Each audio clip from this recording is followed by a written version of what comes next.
ಶ್ರೀ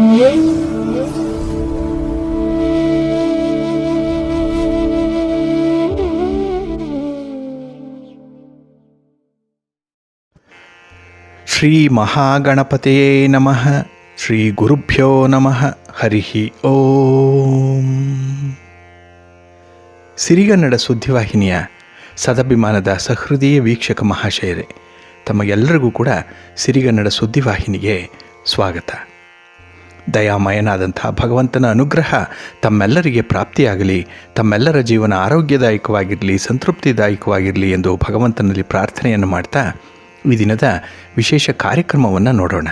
ಹಾಗೆ ದ್ವಾದಶ ರಾಶಿಯವರ ಗೋಚಾರ ಫಲಗಳು ಹೇಗಿವೆ ಅನ್ನೋದನ್ನು ಕೂಡ ತಿಳಿಯೋಣ ಬನ್ನಿ. ವೀಕ್ಷಕರೇ, ಈ ದಿನ ತಮ್ಮ ಹುಟ್ಟುಹಬ್ಬವನ್ನು ಆಚರಿಸ್ಕೊಳ್ತಾ ಇರುವಂಥ ತಮಗೆಲ್ಲರಿಗೂ ಕೂಡ ಹುಟ್ಟುಹಬ್ಬದ ಶುಭಾಶಯಗಳು. ಹಾಗೆ ಈ ದಿನಾಂಕದಂದು ವಿವಾಹವಾಗಿರುವಂಥ ದಂಪತಿಗಳಿಗೂ ಕೂಡ ವಿವಾಹ ವಾರ್ಷಿಕೋತ್ಸವದ ಶುಭಾಶಯಗಳನ್ನು ಹೇಳ್ತಾ ಭಗವಂತ ತಮಗೆಲ್ಲರಿಗೂ ಕೂಡ ಸಕಲ ಸನ್ಮಂಗಳಗಳನ್ನು ಕರುಣಿಸಲಿ ಅಂತ ಹೇಳಿ ಸಿರಿಗನ್ನಡ ಸುದ್ದಿವಾಹಿನಿಯ ಪರವಾಗಿ ಪ್ರಾರ್ಥಿಸುತ್ತೇನೆ. ಪ್ರೀತಿಯ ವೀಕ್ಷಕ ಬಂಧುಗಳೇ, ಈ ದಿನ 2024 ಜನವರಿ ತಿಂಗಳ 16ನೇ ತಾರೀಕು ಭೌಮವಾಸರ ಅಂದರೆ ಮಂಗಳವಾರ. ಈ ಮಂಗಳವಾರದ ನಿತ್ಯ ಪಂಚಾಂಗ ಫಲ ಹೇಗಿದೆ ನೋಡೋಣ ಬನ್ನಿ. ಶ್ರೀ ಶೋಭಕೃತ ನಾಮ ಸಂವತ್ಸರೆ, ಉತ್ತರಾಯಣೆ, ಹೇಮಂತ ಋತು, ಪುಷ್ಯಮಾಸ, ಶುಕ್ಲ ಪಕ್ಷದ ಪಂಚಮಿಯ ತಿಥಿ ಈ ದಿನ ಬೆಳಿಗ್ಗೆ 7 ಗಂಟೆ 24 ನಿಮಿಷದವರೆಗೆ ಇರುತ್ತೆ. ನಂತರ ಉಪರಿ ಇರೋದ್ರಿಂದ ಷಷ್ಠಿ ಆರಂಭ ಆಗುತ್ತೆ. ಇದು ಈ ದಿನ ಬೆಳಗಿನ ಜಾವ 5 ಗಂಟೆ 6 ನಿಮಿಷದವರೆಗೆ ಇರುತ್ತೆ. ಇನ್ನು ಈ ದಿನದ ನಕ್ಷತ್ರ ಪೂರ್ವಭಾದ್ರ ನಕ್ಷತ್ರ. ಈ ದಿನದ ಕರ್ಣ ಪೂರ್ವಕರ್ಣ ಕೌಳವ. ಇದು ಈ ದಿನ ಮಧ್ಯಾಹ್ನ 1 ಗಂಟೆ 6 ನಿಮಿಷದವರೆಗೆ ಇರುತ್ತೆ. ನಂತರ ಉತ್ತರ ಕರ್ಣ ತೈತಿಲ ಆರಂಭ ಆಗುತ್ತೆ. ಈ ದಿನದ ಯೋಗ ಪರಿಘ ಯೋಗ, ದಿಕ್ಷೂಲೆ ಉತ್ತರ ದಿಕ್ಕು. ಇನ್ನು ಈ ದಿನ ಸೂರ್ಯ ಇರುವಂಥ ರಾಶಿ ಮಕರ, ಚಂದ್ರ ಇರುವಂಥ ರಾಶಿ ಮೀನ. ಹಾಗೆ ಈ ದಿನ ರಾಹುಕಾಲ ಇರುವಂಥ ಸಮಯ ಈ ದಿನ ಅಪರಾಹ್ನ 3 ಗಂಟೆ 25 ನಿಮಿಷದಿಂದ ಅಪರಾಹ್ನ 4 ಗಂಟೆ 51 ನಿಮಿಷದವರೆಗೆ. ಗುಳಿಕ ಕಾಲ ಈ ದಿನ ಮಧ್ಯಾಹ್ನ 12 ಗಂಟೆ 33 ನಿಮಿಷದಿಂದ ಮಧ್ಯಾಹ್ನ 1 ಗಂಟೆ 59 ನಿಮಿಷದವರೆಗೆ. ಹಾಗೆ ಯಮಗಂಡ ಕಾಲ ಈ ದಿನ ಬೆಳಿಗ್ಗೆ 9 ಗಂಟೆ 41 ನಿಮಿಷದಿಂದ ಬೆಳಿಗ್ಗೆ 11 ಗಂಟೆ 7 ನಿಮಿಷದವರೆಗೆ ಇರಲಿದೆ. ಇನ್ನು ಈ ದಿನ ದುಷ್ಟ ಮುಹೂರ್ತ ಇರುವಂಥ ಸಮಯ ಈ ದಿನ ಬೆಳಿಗ್ಗೆ 9 ಗಂಟೆ 21 ನಿಮಿಷದಿಂದ ಬೆಳಿಗ್ಗೆ 10 ಗಂಟೆ 3 ನಿಮಿಷದವರೆಗೆ. ಹಾಗೆ ಬೆಳಿಗ್ಗೆ 11 ಗಂಟೆ 16 ನಿಮಿಷದಿಂದ ಮಧ್ಯಾಹ್ನ 12 ಗಂಟೆ 9 ನಿಮಿಷದವರೆಗೆ ದುಷ್ಟ ಮುಹೂರ್ತದ ಸಮಯ. ಹಾಗಾಗಿ ಈ ಸಮಯದಲ್ಲಿ ಯಾವುದೇ ಶುಭ ಕಾರ್ಯಗಳನ್ನಾಗಲಿ ಯಾವುದೇ ರೀತಿಯ ಪ್ರಯಾಣವನ್ನಾಗಲಿ ಆರಂಭ ಮಾಡಬೇಡಿ. ಏಕೆಂದರೆ ನೀವು ಮಾಡುವಂಥ ಯಾವುದೇ ಕೆಲಸ ಕಾರ್ಯಗಳು ಈ ದುಷ್ಟ ಮುಹೂರ್ತದಲ್ಲಿ ಆರಂಭ ಮಾಡಿದ್ರೆ ಅದರಿಂದ ಬರುವಂಥ ಫಲಿತಾಂಶಗಳು ನಿಮಗೆ ಅಷ್ಟೊಂದು ಅನುಕೂಲವನ್ನು ತರಲ್ಲ. ಆದ್ದರಿಂದಲೇ ಈ ದುಷ್ಟ ಮುಹೂರ್ತವನ್ನು ಅವಾಯ್ಡ್ ಮಾಡುವಂಥದ್ದು ತುಂಬ ಉತ್ತಮ. ಇನ್ನು ಈ ದಿನ ಅಭಿಜಿತ್ ಮುಹೂರ್ತ ಇರುವಂಥ ಸಮಯ ಈ ದಿನ ಮಧ್ಯಾಹ್ನ 12 ಗಂಟೆ 9 ನಿಮಿಷದಿಂದ ಮಧ್ಯಾಹ್ನ 12 ಗಂಟೆ 51 ನಿಮಿಷದವರೆಗೆ ಅಭಿಜಿತ್ ಮುಹೂರ್ತ ಇರುವಂಥ ಸಮಯ. ಹಾಗೆ ಈ ದಿನ ವಿಶೇಷವಾಗಿ ಅಮೃತ ಕಾಲ ಇರುವಂಥ ಸಮಯ ಈ ದಿನ ರಾತ್ರಿ 12 ಗಂಟೆ 8 ನಿಮಿಷದಿಂದ ರಾತ್ರಿ 1 ಗಂಟೆ 38 ನಿಮಿಷದವರೆಗೆ ಅಮೃತ ಕಾಲದ ಸಮಯ. ಇನ್ನು ಈ ದಿನ ಸೂರ್ಯೋದಯ ಆಗುವಂಥ ಸಮಯ ಪ್ರಾತಃ ಕಾಲ 6 ಗಂಟೆ 45 ನಿಮಿಷಕ್ಕೆ, ಸೂರ್ಯಾಸ್ತ ಸಂಜೆ 6 ಗಂಟೆ 8 ನಿಮಿಷಕ್ಕೆ. ಇನ್ನು ಈ ದಿನ ವಿಶೇಷವಾಗಿ ಚಂದ್ರನಿಂದ ಶುಭ ಫಲಗಳನ್ನು ಪಡ್ಕೊಳ್ಳುವಂಥ ರಾಶಿಗಳು ಅಂತ ಹೇಳಿದ್ರೆ ವೃಷಭ, ಮಿಥುನ, ಕನ್ಯಾ, ತುಲಾ, ಮಕರ ಮತ್ತು ಮೀನ. ಈ 6 ರಾಶಿಯವರಿಗೆ ಚಂದ್ರನಿಂದ ಶುಭ ಫಲಗಳ ಯೋಗ ಇದೆ, ಅಂದರೆ ಚಂದ್ರನ ಬಲ ಇದೆ.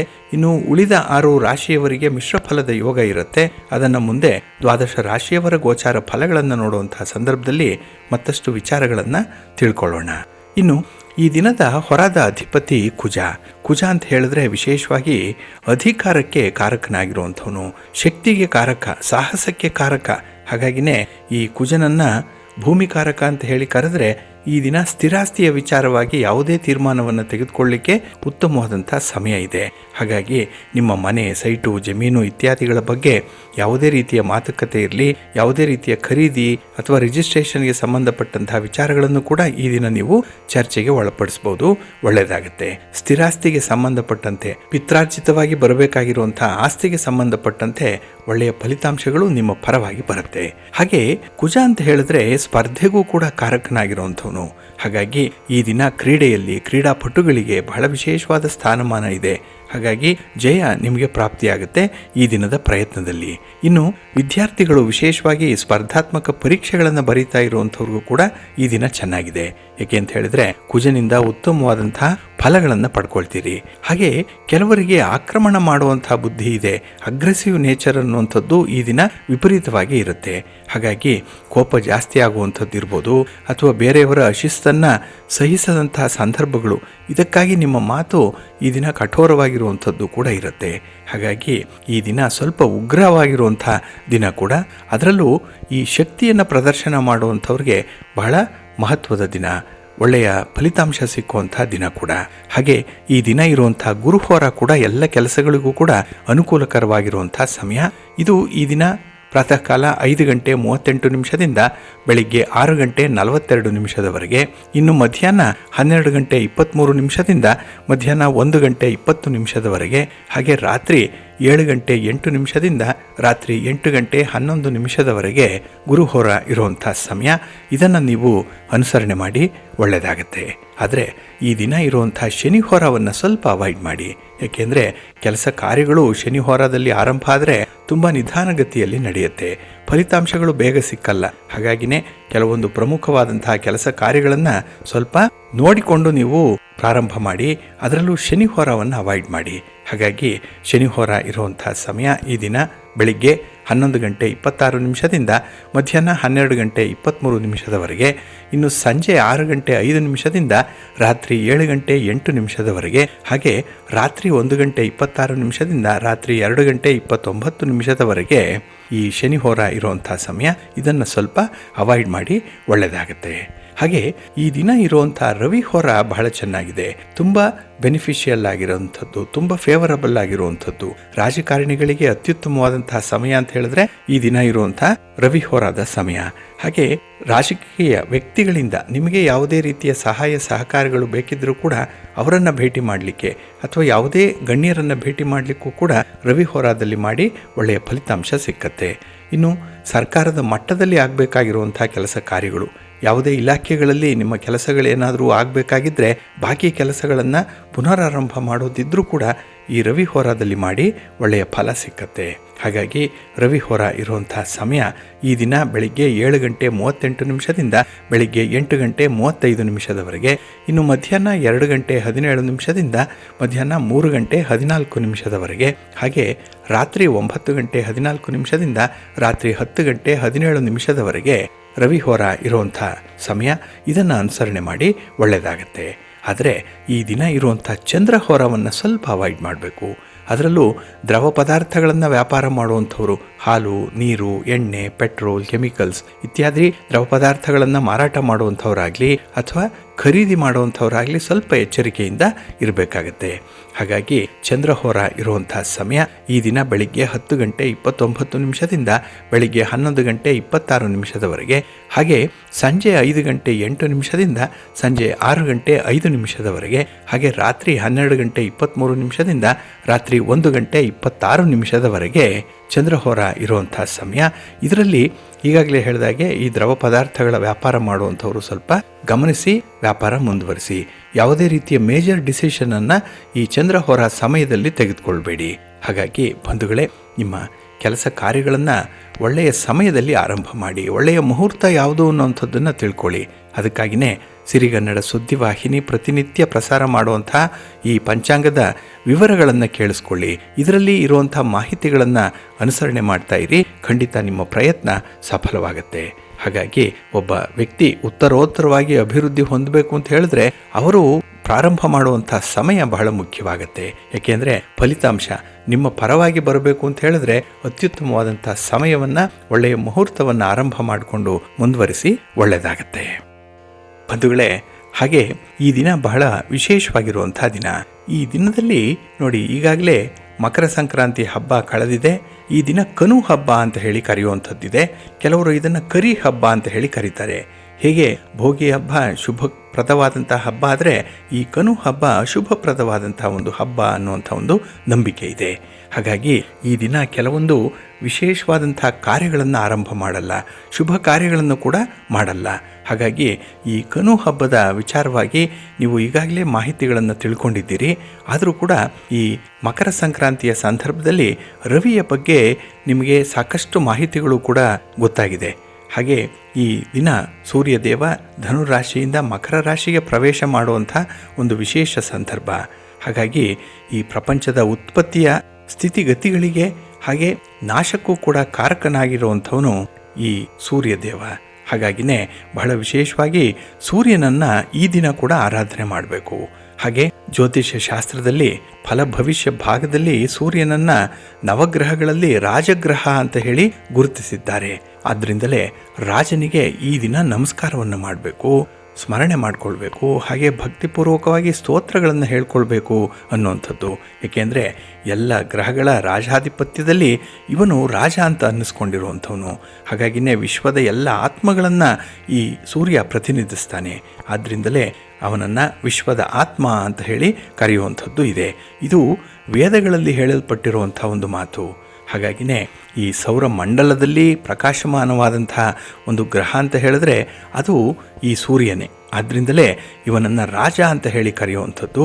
ಹಾಗೆ ಎಲ್ಲ ಗ್ರಹಗಳು ಕೂಡ ಸೂರ್ಯನ ಸುತ್ತುತ್ತಾ ಇರುತ್ತೆ. ಹಾಗಾಗಿ ಇಡೀ ವಿಶ್ವ ಸೂರ್ಯನಿಲ್ಲದೆ ಶೂನ್ಯವಾಗಿ ಬಿಡುತ್ತೆ. ಹಾಗಾಗಿ ಈ ದಿನ ಸೂರ್ಯ ವಿಶೇಷ ಸ್ಥಾನವನ್ನು ಪಡ್ಕೊಂಡಿರುವಂಥವನು. ಹಾಗಾಗಿ ಇಲ್ಲಿ ನಮ್ಮ ರಾಶಿ ಕುಂಡಲಿಯಲ್ಲಿ ನೋಡಿದ್ರೂ ಕೂಡ ಸೂರ್ಯ 10ನೇ ಮನೆಗೆ ಈ ದಿನ ಬಂದಿರುವಂಥವನು. ಇದು ಮಗನ ಮನೆ, ಶನಿಯ ಮನೆ. ಹಾಗಾಗಿ ಮಗನ ಮನೆಗೆ ತಂದೆಯ ಪ್ರವೇಶ ಆಗಿರುವಂಥ ಸಂದರ್ಭ ಇದು. ಹಾಗೆ ಈ 10 ಬಹಳ ವಿಶೇಷವಾಗಿ ಗರ್ಭಿಣಿ ಸ್ತ್ರೀಯರು ಗಮನಿಸಬೇಕಾಗಿರುವಂಥದ್ದು ಏನಂದರೆ, ಈ 10ನೇ ತಿಂಗಳಿನಲ್ಲೇ ಅಂದರೆ 9 ತಿಂಗಳು ಕಳೆದ ನಂತರದಲ್ಲೇ ಮಗು ಜನಿಸುತ್ತೆ. ಹಾಗಾಗಿ ಜೀವಾತ್ಮನನ್ನು ಭೂಮಿಗೆ ತರಲಿಕ್ಕೆ ಸೂರ್ಯನೇ ಕಾರಣಕರ್ತನಾಗಿರ್ತಾನೆ. ಆದ್ದರಿಂದಲೇ ಸೂರ್ಯ ವಿಶ್ವದ ಆತ್ಮನಾಗಿರ್ತಾನೆ ಅನ್ನುವಂಥ ಒಂದು ವಿಚಾರ ಕೂಡ ಇದೆ. ಹಾಗೆ ಈ 12 ರಾಶಿಗಳಿಗೂ ಕೂಡ ಸೂರ್ಯ ಪ್ರತಿ ತಿಂಗಳಿಗೆ ಒಂದು ರಾಶಿಯಂತೆ ಸಂಚಾರವನ್ನು ಮಾಡ್ತಾನೆ. ಹಾಗಾಗಿನೇ ಈ ಸೂರ್ಯ ಸಂಕ್ರಮಣ ಏನಿದೆ ಅದು ಮನುಷ್ಯನ ಜೀವನದ ಮೇಲೂ ಕೂಡ, ಪ್ರಕೃತಿಯ ಜೀವನದ ಮೇಲೂ ಕೂಡ ವಿಶಿಷ್ಟವಾದ ಪ್ರಭಾವವನ್ನು ಬೀರುತ್ತೆ. ಅದರಲ್ಲೂ ದಕ್ಷಿಣದ ಕಡೆಯಿಂದ ಉತ್ತರದ ಕಡೆಗೆ ವಾಲುವಂಥದ್ದು, ಉತ್ತರ ದಿಕ್ಕಿಗೆ ಪ್ರಯಾಣ ಮಾಡುವಂಥ ಸೂರ್ಯ ವಿಶೇಷ ರೀತಿಯಲ್ಲಿ ನಮಗೆ ವರದಾನಗಳನ್ನು ನೀಡ್ತಾನೆ. ಹಾಗಾಗಿ ಮಾನವನ 1 ವರ್ಷ ದೇವತೆಗಳಿಗೆ 1 ದಿನ. 6 ತಿಂಗಳು ದಕ್ಷಿಣಾಯನ ಆದರೆ 6 ತಿಂಗಳು ಉತ್ತರಾಯಣ. 6 ತಿಂಗಳಲ್ಲಿ ಅರ್ಧ ದಿನ ರಾತ್ರಿ ಆದರೆ ಇನ್ನು ಉಳಿದ ಅರ್ಧ ದಿನ ಹಗಲಾಗಿರುತ್ತೆ. ಹಾಗಾಗಿನೇ ಈ ವರ್ಷದ 6 ತಿಂಗಳು ಉತ್ತರಾಯಣ ಇರುತ್ತೆ, ಇನ್ನು ಉಳಿದ 6 ತಿಂಗಳು ದಕ್ಷಿಣಾಯನ ಇರುತ್ತೆ. ಹಾಗೆ ಈ 6 ತಿಂಗಳು ಉತ್ತರಾಯಣದಲ್ಲಿ ದೇವತೆಗಳು ಜಾಗೃತರಾಗಿರ್ತಾರೆ, ಎದ್ದಿರ್ತಾರೆ ಅನ್ನುವಂಥ ವಿಚಾರ. ದಕ್ಷಿಣಾಯನದಲ್ಲಾದರೆ ನಿದ್ರೆಯನ್ನು ಮಾಡ್ತಾ ಇರ್ತಾರೆ. ಆದ್ದರಿಂದ ದೇವತೆಗಳ ಹಗಲಾದಂತಹ ಉತ್ತರಾಯಣ ಕಾಲ ಶ್ರೇಷ್ಠವಾದ ಕಾಲ. ಈ ಕಾಲದಲ್ಲಿ ಎಲ್ಲ ಶುಭ ಕಾರ್ಯಗಳನ್ನು ಮಾಡಲಿಕ್ಕೂ ಕೂಡ ಪ್ರಶಸ್ತವಾಗಿರುವಂಥ ಮಂಗಳಕರವಾದ ಕಾರ್ಯವನ್ನು ನೆರವೇರಿಸಲಿಕ್ಕೂ ಕೂಡ ಇಲ್ಲಿ ವಿಶೇಷವಾಗಿ ಅನುಸರಣೆ ಮಾಡಬೇಕಾಗಿರುವಂಥ ಕಾಲ. ಹಾಗಾಗಿ ಇಲ್ಲಿ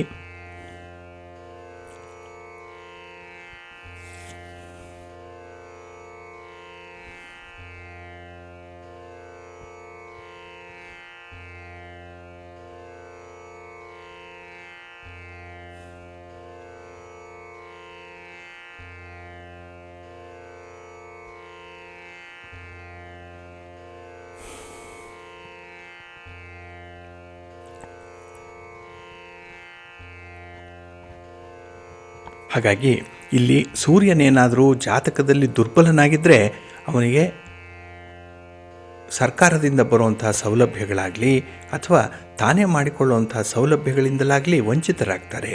ಅದೇ ಜಾತಕದಲ್ಲಿ ಸೂರ್ಯ ಏನಾದರೂ ಬಲಿಷ್ಠನಾಗಿದ್ದರೆ ಅವನಿಗೆ ವಿಶೇಷವಾದಂಥ ಸೌಲಭ್ಯಗಳು ಸಿಕ್ಕತ್ತೆ, ಸರ್ಕಾರದ ಸ್ಥಾನಮಾನಗಳು ಸಿಕ್ಕತ್ತೆ, ಸರ್ಕಾರಿ ಉದ್ಯೋಗಿಯಾಗಿರ್ತಾರೆ, ಸರ್ಕಾರದಲ್ಲಿ ಅಧಿಕಾರಿಗಳಾಗಿರುವಂಥ ಸಂದರ್ಭ ಕೂಡ ಇರುತ್ತೆ.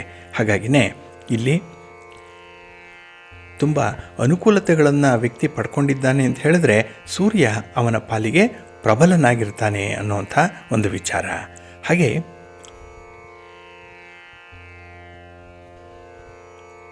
ಇಲ್ಲಿ ಸೂರ್ಯ ಖಾರ ಮತ್ತು ಕಹಿ ರುಚಿಯ ಬಗ್ಗೆ ಒಲವನ್ನು ಉಂಟು ಮಾಡ್ತಾನೆ. ಸೂರ್ಯ ಬಲಯುತನಾಗಿದ್ದಾಗ ಜಾತಕನಿಗೆ ಗಾಂಭೀರ್ಯದ ನೋಟವನ್ನು ನೀಡ್ತಾನೆ, ಅಂಗಾಂಗ ಚಲನೆಯನ್ನು ಉಂಟು ಮಾಡ್ತಾನೆ. ಇನ್ನು ಸೂರ್ಯ ಕಣ್ಣುಗಳನ್ನು ಪ್ರತಿನಿಧಿಸುವಂಥವನು. ಹಾಗಾಗಿ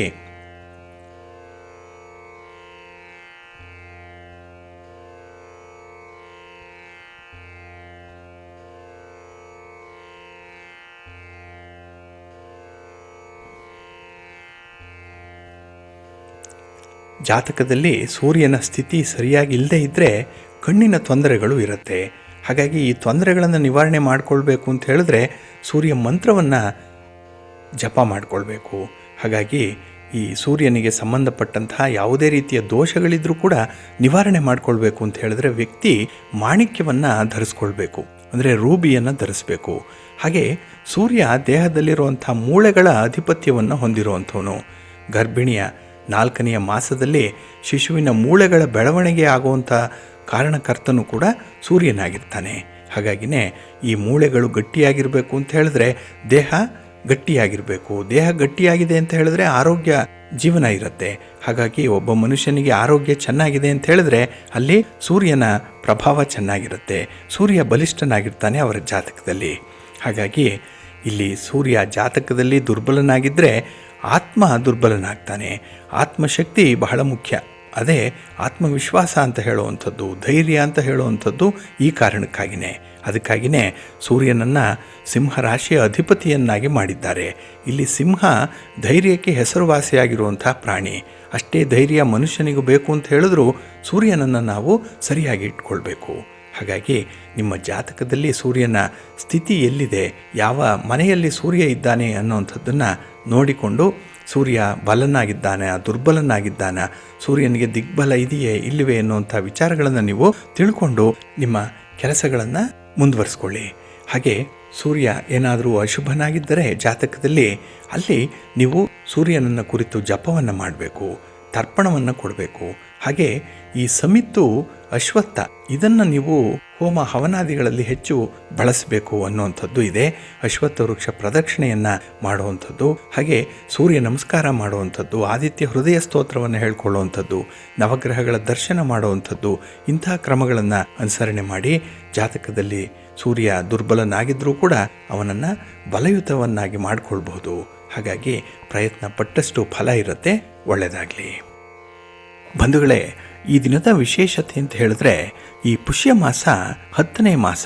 ಹಾಗೆ ಸೂರ್ಯ ಕೂಡ 10ನೇ ರಾಶಿಯನ್ನು ಪ್ರವೇಶ ಮಾಡ್ತಾ ಇರುವಂಥ ಸಂದರ್ಭ.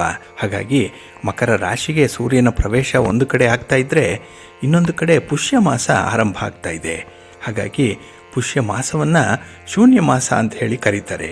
ಇಲ್ಲೂ ಕೂಡ ಸೂರ್ಯ ತನ್ನ ಶತ್ರುವಾದಂತಹ ಮಗನ ಮನೆಗೆ ಪ್ರವೇಶ ಮಾಡುವಂಥ ಸಂದರ್ಭ ಇದೆ. ಹಾಗಾಗಿ ಈ ಕೆಲಸ ಕಾರ್ಯಗಳನ್ನು, ಉದ್ಯೋಗಗಳನ್ನು, ನಮ್ಮ ಕರ್ಮಗಳನ್ನು ತಿಳಿಸುವಂತಹ ಮನೆ ಕೂಡ 10ನೇ ಮನೆ. ಹಾಗಾಗಿ ನಾವು ಮಾಡುವಂತಹ ಕೆಲಸ ಕಾರ್ಯಗಳಿಗೂ ಈ ಪುಷ್ಯ ಮಾಸಕ್ಕೂ ಹಾಗೆ ಮಕರ ರಾಶಿಗೆ ಸೂರ್ಯನ ಪ್ರವೇಶ ಆಗಿರೋದಕ್ಕೂ ಕೂಡ ನೇರ ಸಂಬಂಧ ಇರುತ್ತೆ. ಇಲ್ಲಿ ಜ್ಯೋತಿಷ್ಯ ಶಾಸ್ತ್ರದಲ್ಲಿ 10ನೇ ಮನೆ ಉದ್ಯೋಗ ಸ್ಥಾನವನ್ನು ಸೂಚಿಸುವಂಥದ್ದು. ಇದೇ ಕರ್ಮಸ್ಥಾನ. ಹಾಗಾಗಿ ಈ ಕರ್ಮಕ್ಕೆ ಅಧಿಪತಿಯಾದಂಥ ಶನಿಯ ಮನೆ ಮಕರ ರಾಶಿ. ಈ ಮಕರ ರಾಶಿಗೆ ಉದ್ಯೋಗಕ್ಕೆ ಕಾರಕನಾಗಿರುವಂಥ ರವಿಯ ಆಗಮನ ಆಗ್ತಾ ಇದೆ. ಹಾಗಾಗಿನೇ ಈ ಪುಷ್ಯ ಮಾಸದಲ್ಲಿ ಈ ಒಂದು ಸಂಕ್ರಮಣ ನಡೆದಿರುವಂಥದ್ದು. ಹಾಗಾಗಿನೇ ಈ ಪುಷ್ಯ ಮಾಸವನ್ನು ಶೂನ್ಯ ಮಾಸ ಅಂತ ಹೇಳಿ ಕರೀತಾರೆ. ಆದ್ದರಿಂದ ಯಾವುದೇ ಶುಭ ಕಾರ್ಯಗಳನ್ನು ಈ ಸಂದರ್ಭದಲ್ಲಿ ಮಾಡಬಾರ್ದು ಅನ್ನುವಂಥದ್ದು ಇದೆ. ಹಬ್ಬ ಮತ್ತು ಉತ್ಸವಗಳನ್ನು ಈ ಸಂದರ್ಭದಲ್ಲಿ ಮಾಡ್ಬೋದು, ಜಾತ್ರೆಗಳನ್ನು ಮಾಡ್ಬೋದು, ರಥೋತ್ಸವಗಳನ್ನು ಮಾಡ್ಬೋದು. ಆದರೆ ಮನೆಯಲ್ಲಿ ನಡೆಯುವಂಥ ಶುಭ ಕಾರ್ಯಗಳನ್ನು ಈ ಪುಷ್ಯ ಮಾಸದಲ್ಲಿ, ಅದರಲ್ಲೂ ಈ ಶೂನ್ಯ ಮಾಸದಲ್ಲಿ ಮಾಡಲ್ಲ. ಹಾಗಾಗಿ ಇಲ್ಲಿ ಕರ್ಮಕ್ಕೆ ಕಾರಕನಾಗಿರುವಂಥ ಶನಿಯಿಂದ ಉತ್ತಮ ಫಲಿತಾಂಶಗಳು ಸಿಕ್ಕಲ್ಲ ಅನ್ನುವಂಥ ಒಂದು ವಿಚಾರ ಇದೆ. ಹಾಗೆ ಈ ಒಂದು ಮಾಸ ಲಕ್ಷ್ಮಿಯ ಮಾಸ ಅಂತ ಹೇಳಿ ಕರೀತಾರೆ. ಹಾಗಾಗಿ ಲಕ್ಷ್ಮಿಯನ್ನು ಆರಾಧನೆ ಮಾಡುವಂಥದ್ದು ಜನರಿಗೆ ಸಮೃದ್ಧಿಯನ್ನು ತರುತ್ತೆ, ಜೊತೆಗೆ ಮೋಕ್ಷ ಪ್ರಾಪ್ತಿಯನ್ನು ನೀಡುತ್ತೆ ಅಂತ ಹೇಳಿದ್ದಾರೆ. ಹಾಗಾಗಿನೇ ಉತ್ತರಾಯಣದಲ್ಲಿ ಪ್ರಾಣವನ್ನು ಬಿಡಲಿಕ್ಕೆ ಕಾರಣ ಪುಷ್ಯ ಮಾಸ. ಇದು ಮೋಕ್ಷ ಮಾಸ ಅಂತ ಹೇಳಿ ಕೂಡ ಕರೆಯುವಂಥದ್ದು ಇದೆ. ಹಾಗಾಗಿನೇ ಈ ಮಾಸವನ್ನು ಕೆಲವರು ನಾರಾಯಣ ಮಾಸ ಅಂತ ಹೇಳಿ ಕೂಡ ಕರೀತಾರೆ.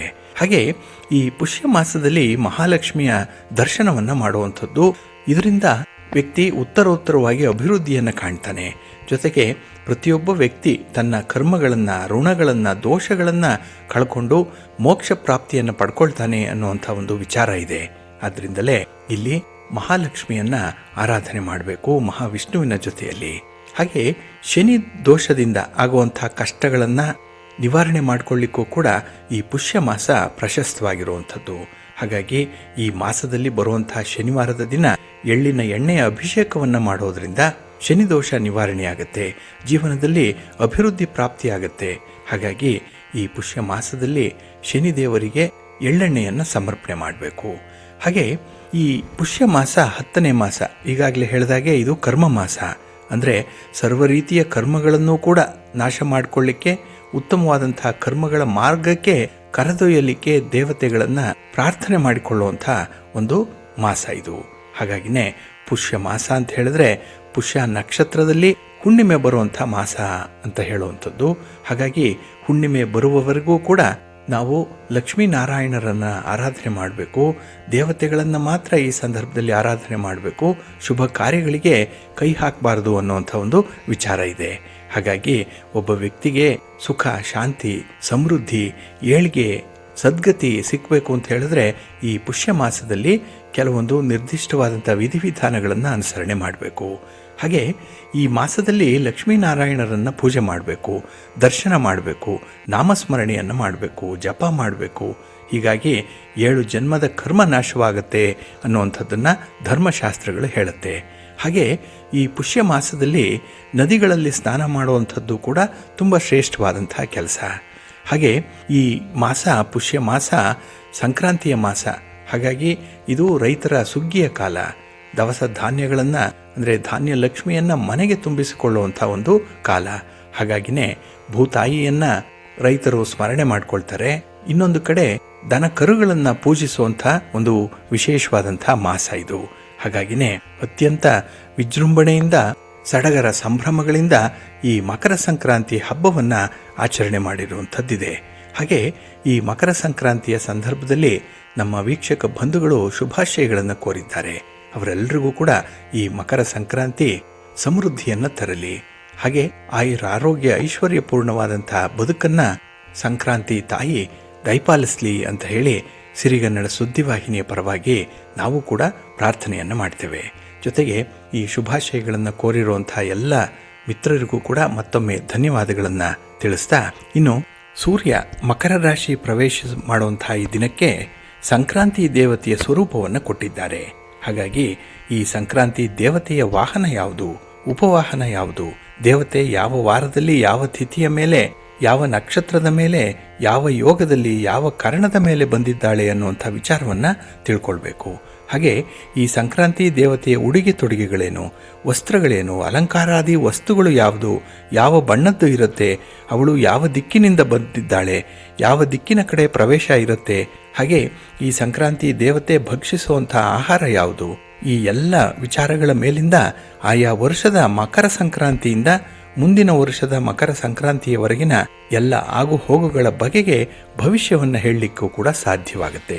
ಹಾಗಾಗಿ ಈ ಸಂಕ್ರಾಂತಿ ದೇವತೆ ಬಹಳ ವಿಶಿಷ್ಟವಾಗಿ ಪರಿಗಣಿಸಲ್ಪಡುವಂಥದ್ದು ಈ ಸಂದರ್ಭದಲ್ಲಿ. ಹಾಗಾಗಿ ಈ ಸಂಕ್ರಾಂತಿ ದೇವತೆಯ ವಿಚಾರಗಳನ್ನು ತಿಳ್ಕೊಳ್ಬೇಕು. ಇಲ್ಲಿ ಉದಾಹರಣೆಗೆ ಹೇಳೋದಾದರೆ, ಈ ಸಂಕ್ರಾಂತಿ ದೇವತೆಯ ವಾಹನ ಎತ್ತು ಅಥವಾ ಕುದುರೆ ಏನಾದರೂ ಆದರೆ ಆ ವರ್ಷದಲ್ಲಿ ಅವುಗಳ ಸಂಖ್ಯೆ ಕಡಿಮೆ ಆಗುತ್ತೆ, ಅವುಗಳಿಗೆ ತೊಂದರೆಗಳು ಉಂಟಾಗುತ್ತೆ. ಹಾಗೆ ಈ ವಾಹನಗಳನ್ನು ಉಪಯೋಗಿಸುವಂಥ ಉದ್ಯೋಗಸ್ಥರಿಗೂ ಕೂಡ ತೊಂದರೆಗಳಿರುತ್ತೆ ಅಂತ ಹೇಳಿ ನಾವು ಭವಿಷ್ಯವನ್ನು ಹೇಳ್ಬೋದು. ಹಾಗೆ ಈ ಸಂಕ್ರಾಂತಿ ದೇವತೆ ದಕ್ಷಿಣದಿಂದ ಬಂದು ಉತ್ತರದ ಕಡೆಗೆ ಏನಾದರೂ ಹೋಗ್ತಾ ಇದ್ದರೆ ಉತ್ತರ ದಿಕ್ಕಿನ ರಾಜ್ಯ ಅಥವಾ ಆ ಪ್ರದೇಶಗಳಿಗೆ ಆ ವರ್ಷ ತೊಂದರೆ ಹೆಚ್ಚಾಗುತ್ತೆ, ಚಂಡಮಾರುತ ಬರ್ಬೋದು. ಹಾಗೆ ಯಾವ ದಿಕ್ಕಿನ ಕಡೆಗೆ ಬೀಸತ್ತೋ ಆ ದಿಕ್ಕಿಗೆ ಬಿರುಗಾಳಿ ಇರುತ್ತೆ, ಮಳೆ ಬರುವಂಥ ಲಕ್ಷಣಗಳು ಕೂಡ ಇರುತ್ತೆ. ಹಾಗಾಗಿ ಸಂಕ್ರಾಂತಿ ದೇವಿ ಯಾವ ದಿಕ್ಕಿಗೆ ಹೋಗ್ತಾಳೆ, ಹಾಗೆ ಯಾವ ದಿಕ್ಕಿನ ಕಡೆ ಅವಳ ನೋಟ ಇರುತ್ತೆ, ಆ ದಿಕ್ಕಿನ ಪ್ರದೇಶಗಳಿಗೆ ತೊಂದರೆಗಳು ಉಂಟಾಗುತ್ತೆ ಅನ್ನುವಂಥದ್ದನ್ನು ಕೂಡ ತಿಳ್ಕೊಳ್ಬೋದು. ಹಾಗೆ ಈ ಸಂಕ್ರಾಂತಿ ದೇವತೆ ಭಕ್ಷಿಸುವಂಥ ಆಹಾರ ಪದಾರ್ಥಗಳು ಯಾವುದು, ಆ ಧಾನ್ಯಗಳು ಯಾವುದು, ಭಕ್ಷ್ಯ ಭೋಜ್ಯಗಳು ಯಾವುದು ಅನ್ನುವಂಥದ್ದನ್ನು ನೋಡಿದಾಗ ಅವಳು ತಿನ್ನುವಂಥ ಆಹಾರ ತುಟ್ಟಿಯಾಗುತ್ತೆ, ಅದರ ಬೆಲೆ ಜಾಸ್ತಿ ಆಗುತ್ತೆ. ಹಾಗೆ ಅವಳು ಉಟ್ಟಂತಹ ವಸ್ತ್ರಗಳಾಗಲಿ ಆ ಬಣ್ಣಗಳಾಗಲಿ ಹೆಚ್ಚು ಜನಪ್ರಿಯವಾಗುತ್ತೆ, ಜೊತೆಗೆ ಅವುಗಳ ಬೆಲೆಯೂ ಕೂಡ ಜಾಸ್ತಿ ಆಗುತ್ತೆ. ಇನ್ನು ಸಂಕ್ರಾಂತಿ ದೇವತೆ ಯಾವ ವಯಸ್ಸಿನವಳು, ಯಾವ ಜಾತಿಯವಳು ಇರ್ತಾಳೋ ಅವರಿಗೆಲ್ಲರಿಗೂ ಕೂಡ ತೊಂದರೆದಾಯಕವಾದಂಥ ವರ್ಷ. ಹೀಗಾಗಿ ಈ ದೇವತೆಯ ಮೇಲಿಂದ ಮುಂಬರುವಂಥ ವರ್ಷದ ಭವಿಷ್ಯ ನುಡಿಲಿಕ್ಕೆ ಸಾಧ್ಯವಾಗುತ್ತೆ. ಆದರೆ ಈ ಭವಿಷ್ಯ ಒಂದು ವರ್ಷದವರೆಗೆ ಮಾತ್ರ ಇರುವಂಥದ್ದು. ಹಾಗೆ ಈ ಮುಂಬರುವ ಸಂಕ್ರಾಂತಿಯವರೆಗಿನ ಫಲಾಫಲಗಳು ಹೇಗಿರುತ್ತೆ ಅನ್ನುವಂಥದ್ದನ್ನು ಕೂಡ ಹೇಳಲಿಕ್ಕೆ ಸಾಧ್ಯವಾಗುತ್ತೆ. ಹಾಗಾಗಿ ಈ ಸಂಕ್ರಾಂತಿ ದೇವತೆಯನ್ನು ನಾವು ಸ್ಮರಣೆ ಮಾಡ್ತಾ ಆ ದೇವತೆಯ ವಿವರಗಳನ್ನು ತಿಳ್ಕೊಳ್ಬೇಕಾಗತ್ತೆ. ಇಲ್ಲಿ ಸಂಕ್ರಾಂತಿಯ ಮುನ್ನಾ ದಿನ ಭೋಗಿ ಹಬ್ಬ ಅಂತ ಹೇಳಿದ್ವಿ. ಇನ್ನು ಮರುದಿನ ಅಂದರೆ ಈ ದಿನ ಕರಿ ಹಬ್ಬ ಅನ್ನುವಂಥದ್ದು ಇದೆ. ಇಲ್ಲಿ ಕರಿ ದಿನವನ್ನು ಅಶುಭ ದಿನವನ್ನಾಗಿ ಪರಿಗಣಿಸ್ತಾರೆ. ಈ ಕರಿ ದಿನ ಯಾವ ಹೊಸ ಕೆಲಸವನ್ನು, ಯಾವ ಶುಭ ಕಾರ್ಯಗಳನ್ನು ಕೂಡ ಪ್ರಾರಂಭ ಮಾಡಲ್ಲ. ಹಾಗಾಗಿ ಈ ದಿನ ಯಾವುದೇ ಕೆಲಸ ಕಾರ್ಯಗಳನ್ನು, ಯಾವುದೇ ರೀತಿಯ ದೂರದ ಪ್ರಯಾಣವನ್ನು, ಯಾವುದೇ ವಸ್ತು ವಾಹನ ಖರೀದಿ ಇತ್ಯಾದಿ ಪ್ರಕ್ರಿಯೆಗಳನ್ನು ಈ ದಿನ ಮಾಡಬೇಡಿ. ಅದಕ್ಕೆ ಬದಲಾಗಿ ಈ ದಿನ ಕೂಡ ನೀವು ಸೂರ್ಯನಾರಾಯಣ ಸ್ವಾಮಿ ಆರಾಧನೆ ಮಾಡಿ. ಅದರಲ್ಲೂ ಮುಂದೆ ಬರುವಂತಹ ರಥ ಸಪ್ತಮಿಯವರೆಗೂ ಕೂಡ ನೀವು ಅಂದರೆ ಫೆಬ್ರವರಿ 16ನೇ ತಾರೀಕಿನವರೆಗೂ ನೀವು ಎಳ್ಳು ಬೆಲ್ಲವನ್ನು ಹಂಚಬಹುದು. ಒಂದು ವೇಳೆ ಮಕರ ಸಂಕ್ರಾಂತಿಯ ದಿನ ನೀವು ಈ ಎಳ್ಳು ಬೆಲ್ಲದ ನೈವೇದ್ಯವನ್ನು ಸಂಕ್ರಾಂತಿ ದೇವತೆಗೆ ಮಾಡಲಿಲ್ಲ ಅಂತ ಹೇಳಿದ್ರೆ ರಥಸಪ್ತಮಿಯ ದಿನ ಕೂಡ ನೀವು ಸಂಕ್ರಾಂತಿಯನ್ನು ಆಚರಣೆ ಮಾಡ್ಬೋದು. ಹಾಗೆ ಈ ಮಕರ ಸಂಕ್ರಾಂತಿಯ ಫಲ ಏನಿದೆ ಅದನ್ನು ಮೊದಲು ತಿಳ್ಕೊಳ್ಬೇಕು. ಹಾಗಾಗಿ ಈ ಮಕರ ಸಂಕ್ರಾಂತಿ ಶತಭಿಷ ನಕ್ಷತ್ರ ಇರುವಂತಹ ಸಂದರ್ಭದಲ್ಲಿ, ವರಿಯಾಣಿ ಯೋಗದಲ್ಲಿ, ಭದ್ರಕರಣದಲ್ಲಿ, ಮಕರ ಲಗ್ನದಲ್ಲಿ ರವಿ ಮಕರ ರಾಶಿಯನ್ನು ಪ್ರವೇಶ ಮಾಡಿದ್ದಾನೆ. ಹಾಗಾಗಿ ಮಕರ ಸಂಕ್ರಾಂತಿಯ ಪುರುಷನ ಹೆಸರು ದ್ವಾಂಕ್ಷಿ ಅಂತ ಹೇಳಿ. ಇಲ್ಲಿ ಫಲ ಹೇಗಿದೆ ಅಂತ ಹೇಳಿದ್ರೆ ಶೂರರಿಗೆ ಪೀಡೆ ಉಂಟಾಗುತ್ತೆ. ಇನ್ನು ಈ ವಾರ ಫಲ ಏನಿದೆ ಅದು ಸುಭಿಕ್ಷವಾಗಿರುತ್ತೆ. ಹಾಗೆ ಈ ಸಂಕ್ರಾಂತಿಯ ಧಾನ್ಯ ಯಾವುದು ಅಂತ ಹೇಳಿದ್ರೆ ಉದ್ದು. ಇನ್ನು ಸುಭಿಕ್ಷವಾದಂತಹ ಪಕ್ಷ ಫಲ ಇದೆ. ಹಾಗೆ ಕಾಲಫಲ ಸ್ವಲ್ಪ ಕಷ್ಟಕರವಾಗಿರುತ್ತೆ. ಇನ್ನು ವಿಶೇಷವಾಗಿ ಲಗ್ನ ಫಲ ಇರುವಂಥದ್ದು ಉತ್ತರ ದಿಗ್ದೃಷ್ಟಿ ಇರುತ್ತೆ, ಉತ್ತರ ದಿಗ್ಗಮನ ಇರುವಂತಹ ಒಂದು ಫಲ. ಹಾಗೆ ಈ ಉತ್ತರ ದಿಕ್ಕಿನಲ್ಲಿರುವಂಥವ್ರಿಗೆ ಸ್ವಲ್ಪ ತೊಂದರೆಗಳು ಜಾಸ್ತಿ ಇರುತ್ತೆ. ಇನ್ನು ತಿಥಿ ಫಲ ಹೇಳೋದಾದರೆ ಇದು ಮಧ್ಯಮವಾಗಿರುತ್ತೆ. ನಕ್ಷತ್ರ ಫಲ ಹೇಳೋದಾದರೆ ಅಂಧಲೋಚನ ದೃಷ್ಟಿ ಇರುವಂಥದ್ದು, ಸ್ವಲ್ಪ ಮಂಕಾಗಿ ಮಸುಕಾಗಿ ಇರುವಂಥ ದೃಷ್ಟಿ ಇರುತ್ತೆ. ಇನ್ನು ಈ ಸಂಕ್ರಾಂತಿಯ ಯೋಗ ಫಲ ಸ್ವಲ್ಪ ದುರ್ಭಿಕ್ಷವಾಗಿರುವಂಥದ್ದು, ಯಾರಿಗೂ ಕೂಡ ಹೆಚ್ಚು ಅನುಕೂಲತೆಗಳು ಇರಲ್ಲ. ಇನ್ನು ವಿಶೇಷವಾಗಿ ಸಂಕ್ರಾಂತಿ ದೇವಿ ಹೇಗೆ ಕಾಣಿಸ್ಕೊಳ್ತಾ ಇದ್ದಾಳೆ ಅಂತ ಹೇಳಿದ್ರೆ ಕಾವೇರಿ ನದಿಯಲ್ಲಿ ಸ್ನಾನವನ್ನು ಮಾಡಿ ಕಸ್ತೂರಿ ಗಂಧವನ್ನು ಲೇಪನ ಮಾಡಿಕೊಂಡು ಉದ್ದಿನ ಅಕ್ಷತೆಯೊಂದಿಗೆ ಬರ್ತಾ ಇದ್ದಾಳೆ. ಇನ್ನು ಸಂಕ್ರಾಂತಿ ದೇವಿ ಮುಡ್ಕೊಂಡಿರುವಂಥದ್ದು ಇರುವಂತಿಕೆ ಹೂವನ್ನು, ಪುಷ್ಯರಾಗವನ್ನು ಧರಿಸ್ಕೊಂಡಿದ್ದಾಳೆ, ಕಬ್ಬಿಣದ ಆಭರಣಗಳನ್ನು ಧರಿಸ್ಕೊಂಡಿದ್ದಾಳೆ, ಕಲ್ಲಿನ ಪಾತ್ರೆಯಲ್ಲಿ ಭಕ್ಷ್ಯಾಹಾರವನ್ನು ಇಟ್ಕೊಂಡಿದ್ದಾಳೆ. ಇನ್ನು ಕುದುರೆ ವಾಹನವಾಗಿ ಇರುವಂಥದ್ದು, ಸಿಂಹ ಉಪವಾಹನವಾಗಿರುತ್ತೆ. ಹಾಗಾಗಿ ಇದರ ಫಲ ಹೇಗಿದೆ ಅಂತ ಹೇಳಿದ್ರೆ ಧನ ನಷ್ಟವಾಗುತ್ತೆ, ಧನ ಹಾನಿಯಾಗುತ್ತೆ. ಹಾಗಾಗಿ ಈ ವರ್ಷ ಸಂಕ್ರಾಂತಿಯ ಫಲ ಹೇಳೋ ರೀತಿಯಲ್ಲಿ ವಿಪರೀತ ಖರ್ಚುಗಳು ಆಗುವಂಥ ಸಾಧ್ಯತೆಗಳು ಕೂಡ ಇದೆ.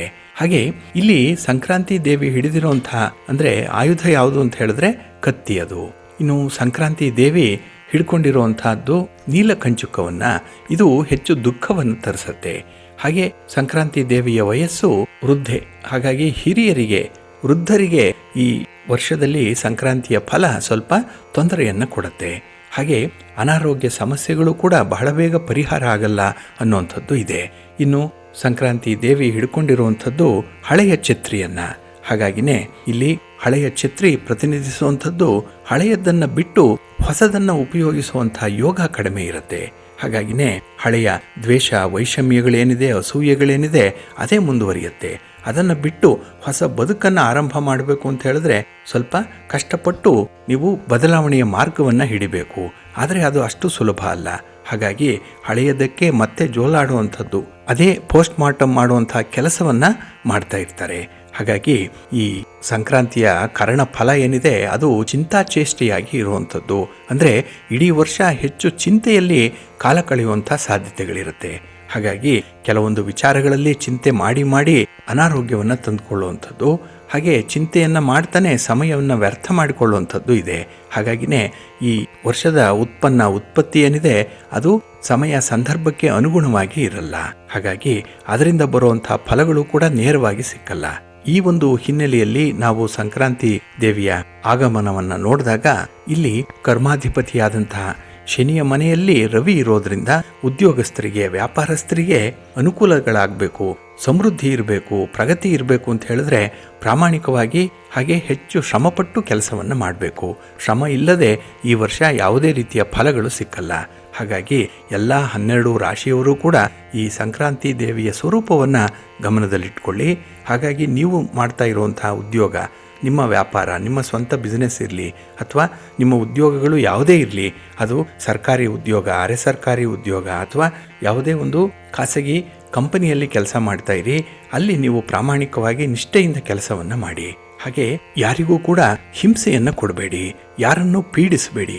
ಹಾಗಾಗಿ ಗುರು ಹಿರಿಯರಿಗೆ ಗೌರವವನ್ನು ಕೊಟ್ಟು ನಿಮ್ಮ ಪಾಲಿಗೆ ಬಂದಿರುವಂತಹ ಕರ್ತವ್ಯವನ್ನು ನೀವು ಮುಂದುವರಿಸಿ. ಹಾಗಾಗಿ ಮುಂದಿನ ಸಂಕ್ರಾಂತಿಯವರೆಗೆ ನಿಮಗೆ ಒಳ್ಳೆಯ ಫಲಗಳು ಸಿಕ್ಕತ್ತೆ. ಹಾಗಾಗಿನೇ ರವಿಯ ಅನುಗ್ರಹದಿಂದ ಈ ಸಂಕ್ರಾಂತಿಯ ಫಲ ತಮಗೆಲ್ಲರಿಗೂ ಕೂಡ ಒಳ್ಳೆಯದನ್ನು ತರಲಿ. ಸುಭಿಕ್ಷವಾಗಿರಿ, ಆರೋಗ್ಯವಾಗಿರಿ, ನಿಮ್ಮ ಮನೆ ದೇವರನ್ನು, ಕುಲದೇವರನ್ನು ಆರಾಧನೆ ಮಾಡ್ತಾ ಇರಿ. ತಮಗೆಲ್ಲರಿಗೂ ಕೂಡ ಸಂಕ್ರಾಂತಿಯ ಶುಭಾಶಯಗಳನ್ನು ಮತ್ತೊಮ್ಮೆ ಹೇಳ್ತಾ ತಮಗೆ ಒಳ್ಳೆಯದಾಗಲಿ. ಪ್ರೀತಿಯ ಬಂಧುಗಳೇ, ಇನ್ನು ಮುಂದೆ 12 ರಾಶಿಯವರ ಗೋಚಾರ ಫಲಗಳು ಹೇಗಿವೆ ನೋಡೋಣ ಬನ್ನಿ. ಮೊದಲಿಗೆ ಮೇಷರಾಶಿ. ಮೇಷರಾಶಿಯವರಿಗೆ ಈ ದಿನ ಮೀನರಾಶಿಯಲ್ಲಿರುವಂಥ ಚಂದ್ರ ವ್ಯಯಸ್ಥಾನದಲ್ಲಿರ್ತಾನೆ, 12ನೇ ಮನೆ. ಹಾಗಾಗಿನೇ ಈ ದಿನದಲ್ಲಿ ನಿಮ್ಮ ಯಾವುದೇ ಕೆಲಸ ಕಾರ್ಯಗಳಲ್ಲೂ ಕೂಡ ಸ್ವಲ್ಪ ಮಂದಗತಿಯ ಪ್ರಗತಿ ಇರುತ್ತೆ, ನಿಧಾನವಾಗಿ ಕೆಲಸಗಳಾಗತ್ತೆ. ಹಾಗೆ ಪ್ರಮುಖ ಕೆಲಸ ಕಾರ್ಯಗಳು ಸ್ವಲ್ಪ ಒತ್ತಡದಿಂದ ಕೂಡಿರುತ್ತೆ, ಖರ್ಚು ಕೂಡ ಹೆಚ್ಚಾಗುತ್ತೆ ಈ ದಿನ. ಹಾಗಾಗಿ ಈ ದಿನ 1 ರೂಪಾಯಿಯಲ್ಲಿ ಕೆಲಸ ಆಗಬೇಕು ಅಂತ ಹೇಳಿದ್ರೆ ನೀವು 10 ರೂಪಾಯಿಯಷ್ಟು ಖರ್ಚನ್ನು ಮಾಡಬೇಕಾಗತ್ತೆ. ಅಷ್ಟೇ ಮಟ್ಟದ ಒಂದು ಶ್ರಮವನ್ನು ಕೂಡ ಹಾಕಬೇಕಾಗತ್ತೆ ಈ ದಿನ. ಇನ್ನು ವ್ಯವಹಾರದ ವಿಚಾರದಲ್ಲಿ ನಿಮ್ಮ ಆಲೋಚನೆಗಳು ಈ ದಿನ ಸ್ಥಿರವಾಗಿರಲ್ಲ, ಸ್ವಲ್ಪ ಚಂಚಲವಾಗಿರುವಂಥ ನಿರ್ಧಾರಗಳು ಕೂಡ ಇರುತ್ತೆ. ಇನ್ನು ಸ್ನೇಹಿತರಿಂದ ಕೆಲವು ಹಣಕಾಸಿನ ವಿಚಾರಕ್ಕೆ ಒತ್ತಡಗಳು ಜಾಸ್ತಿ ಆಗುವಂಥದ್ದು ಕೆಲವರಿಗಿರುತ್ತೆ. ಹಾಗಾಗಿನೇ ಈ ದಿನ ನಿಮ್ಮ ಮನಸ್ಸಿನಲ್ಲಿ ಯಾವುದೇ ರೀತಿಯ ಸಂತೋಷಕ್ಕೆ ಆಸ್ಪದ ಇರಲ್ಲ. ಬದಲಾಗಿ ಕೈಗೊಂಡ ಕೆಲಸ ಕಾರ್ಯಗಳು ಅಡಚಣೆಯಿಂದ ಕೂಡಿರೋದ್ರಿಂದ ಈ ದಿನ ಸ್ವಲ್ಪ ನಿರಾಸೆಗಳೇ ಜಾಸ್ತಿ ಇರುತ್ತೆ. ಇನ್ನು ಈ ದಿನ ದೈವಿಕ ದರ್ಶನಗಳನ್ನು ಪಡ್ಕೊಳ್ಳುವಂಥದ್ದು, ಭಗವಂತನ ಆರಾಧನೆಯಲ್ಲಿರ್ತೀರಿ. ಒಂದು ದಾನ ಧರ್ಮಾದಿ ವಿಚಾರಗಳಲ್ಲಿ ಚಿಂತನೆಗಳು ಈ ದಿನ ಜಾಸ್ತಿ ಇರುತ್ತೆ. ಆದರೂ ಕೂಡ ಸ್ವಲ್ಪ ಗೊಂದಲದ ಗೂಡಾಗಿರುವಂಥದ್ದು, ಮನಸ್ಸಿಗೆ ಯಾವುದೇ ಒಂದು ರೀತಿಯಲ್ಲಿ ಸಂತೋಷ ಅನ್ನುವಂಥದ್ದು ಕಡಿಮೆ ಪ್ರಮಾಣದಲ್ಲಿರುತ್ತೆ. ಅದರಲ್ಲೂ ಕೆಲವು ಅಹಿತಕರ ಘಟನೆಗಳು ನಿಮ್ಮ ಮನಃಶಾಂತಿಯನ್ನು ಕೆಡಿಸುವಂಥದ್ದು ಈ ದಿನ. ಹಾಗಾಗಿ ನೀವು ಈ ಕೆಲಸದ ಮೇಲೆ, ನಿಮ್ಮ ಉದ್ಯೋಗದಲ್ಲಿ ಹೆಚ್ಚು ಗಮನವನ್ನು ಇಡಬೇಕಾಗತ್ತೆ, ಕಾನ್ಸಂಟ್ರೇಟ್ ಮಾಡಿ ಈ ದಿನ.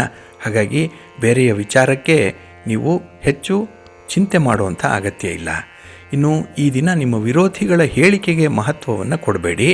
ಇನ್ನು ಯಾವುದೇ ಒಂದು ಆಯ ವ್ಯಯ, ನಿಮ್ಮ ಆದಾಯ, ಖರ್ಚು ಇತ್ಯಾದಿ ವಿಚಾರಗಳಲ್ಲಿ ಸ್ವಲ್ಪ ಲೆಕ್ಕಾಚಾರ ಇರಲಿ. ಹಾಗಾಗಿನೇ ಈ ದಿನ ಲೆಕ್ಕಕ್ಕೆ ಸ್ವಲ್ಪ ಆದ್ಯತೆಯನ್ನು ಕೊಡಿ. ನಿಮ್ಮ ಮನೆ ದೇವರನ್ನು ಸ್ಮರಣೆ ಮಾಡಿಕೊಳ್ಳಿ.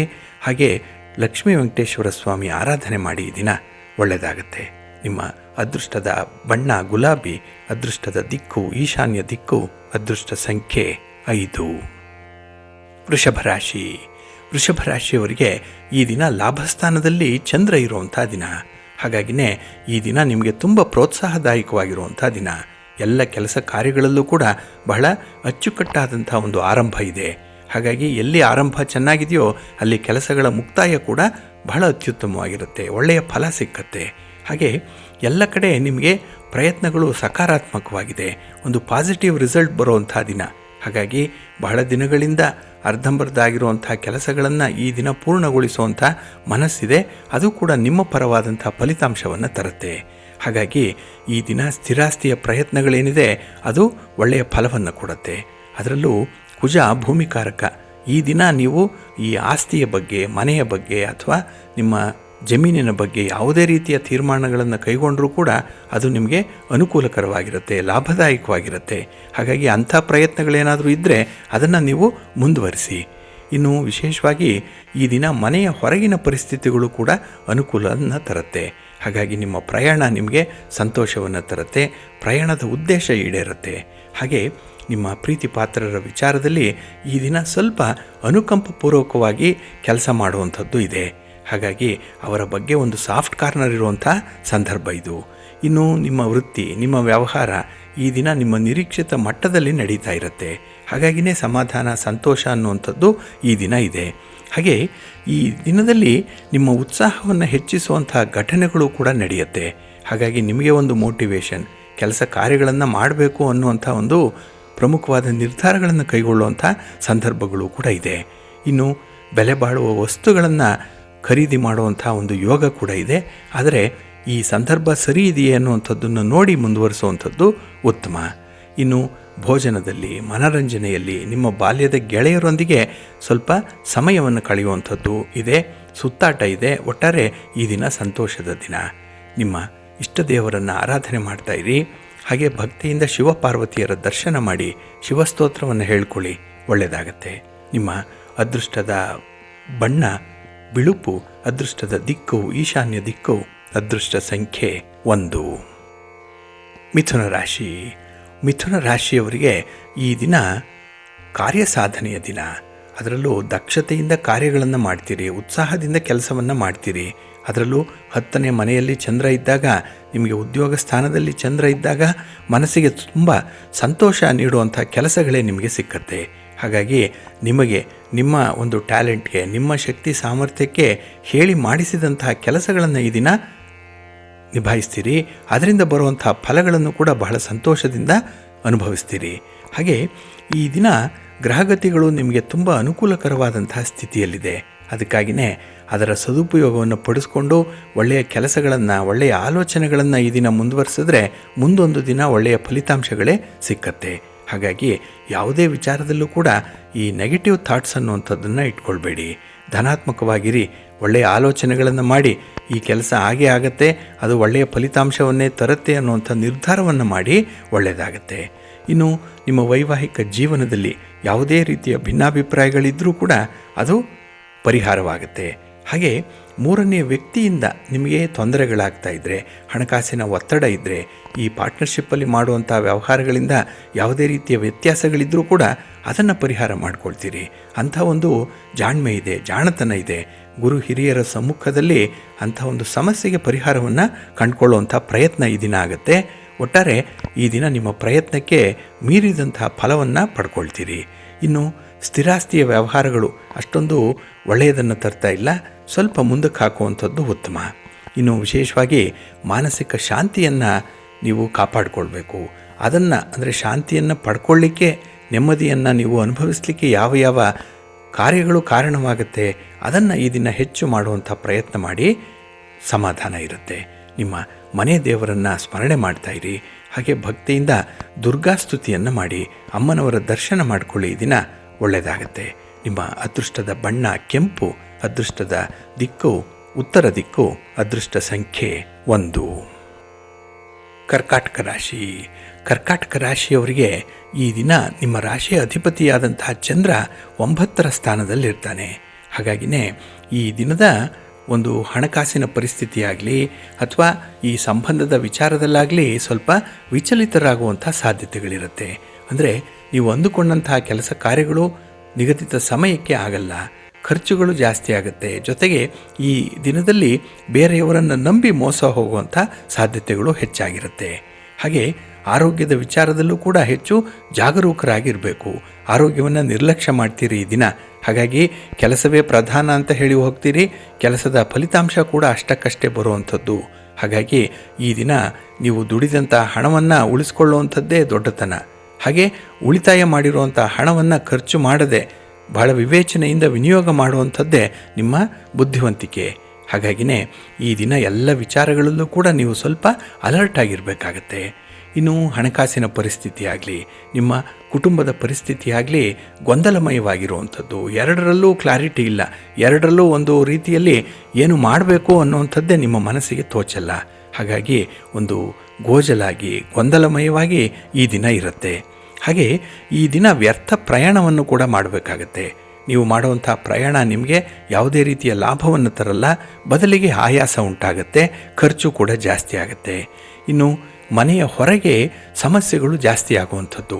ಅದರಲ್ಲೂ ಅಪರಿಚಿತ ವ್ಯಕ್ತಿಗಳಿಂದ ಈ ದಿನ ಸ್ವಲ್ಪ ಬಾಧೆಗೆ ಒಳಗಾಗ್ತೀರಿ. ಏನೋ ಒಂದು ಮಾತಿಗೆ ಮಾತು ನಡೆಯುವಂಥದ್ದಿರುತ್ತೆ. ಹಾಗಾಗಿ ಸ್ವಲ್ಪ ನಿಮ್ಮ ಈ ಹೊರ ಸಂಚಾರದಲ್ಲಾಗಲಿ ಪ್ರಯಾಣದಲ್ಲಾಗಲಿ ಎಚ್ಚರಿಕೆಯಿಂದ ಇರಿ. ಇನ್ನು ಈ ದಿನ ಅಧಿಕಾರಿಗಳ ಜೊತೆಯಲ್ಲಿ ನೀವು ಯಾವುದೇ ರೀತಿಯ ಮಾತುಕತೆ ನಡೆಸುವಂತಹ ಸಂದರ್ಭದಲ್ಲಿ ಉದ್ಯೋಗಿಗಳು ಸ್ವಲ್ಪ ಎಚ್ಚರಿಕೆಯಿಂದ ಇರಿ. ನಿಮ್ಮ ಮಾತನ್ನು ನಿಯಂತ್ರಣದಲ್ಲಿಟ್ಕೊಳ್ಳಿ. ಹಾಗೆ ಈ ದಿನ ನಿಮ್ಮ ಮನೆ ದೇವರನ್ನು ಸ್ಮರಣೆ ಮಾಡ್ತಾ ಇರಿ. ಭಕ್ತಿಯಿಂದ ಈ ದಿನ ನೀವು ಶಿವಪಾರ್ವತಿಯರ ದರ್ಶನ ಮಾಡಿ, ಶಿವಸ್ತೋತ್ರವನ್ನು ಹೇಳ್ಕೊಳ್ಳಿ, ಶಿವನ ಪರಿವಾರ ದೇವತೆಗಳ ದರ್ಶನ ಮಾಡಿ. ಒಳ್ಳೆಯದಾಗತ್ತೆ. ನಿಮ್ಮ ಅದೃಷ್ಟದ ಬಣ್ಣ ನೇರಳೆ, ಅದೃಷ್ಟದ ದಿಕ್ಕು ಈಶಾನ್ಯ ದಿಕ್ಕು, ಅದೃಷ್ಟ ಸಂಖ್ಯೆ 2. ಸಿಂಹರಾಶಿ. ಸಿಂಹರಾಶಿಯವರಿಗೆ ಈ ದಿನ ಮಿಶ್ರ ಫಲಗಳಿರುವಂಥ ದಿನ. ಅದರಲ್ಲೂ ನಿಮ್ಮ ಕಾರ್ಯ ಸಾಧನೆಗೆ ನೀವು ಹಿಡಿದಿರುವಂಥ ಮಾರ್ಗ ಏನಿದೆ ಅದು ಅಷ್ಟೊಂದು ಅನುಕೂಲಕರವಾಗಿರಲ್ಲ. ನಿಮಗೆ ಪ್ರಾರಂಭದಲ್ಲಿ ಒಳ್ಳೆಯ ಅನುಕೂಲ ಇದೆ, ಒಳ್ಳೆಯ ಸೌಲಭ್ಯ ಇದೆ ಅಂತ ಅನಿಸತ್ತೆ. ಆದರೆ ಮುಂದೆ ದಾರಿಯನ್ನು ಕ್ರಮಿಸ್ತಾ ಅದರ ಕಷ್ಟ ಸುಖಗಳ ಪರಿಚಯ ಆಗುತ್ತೆ.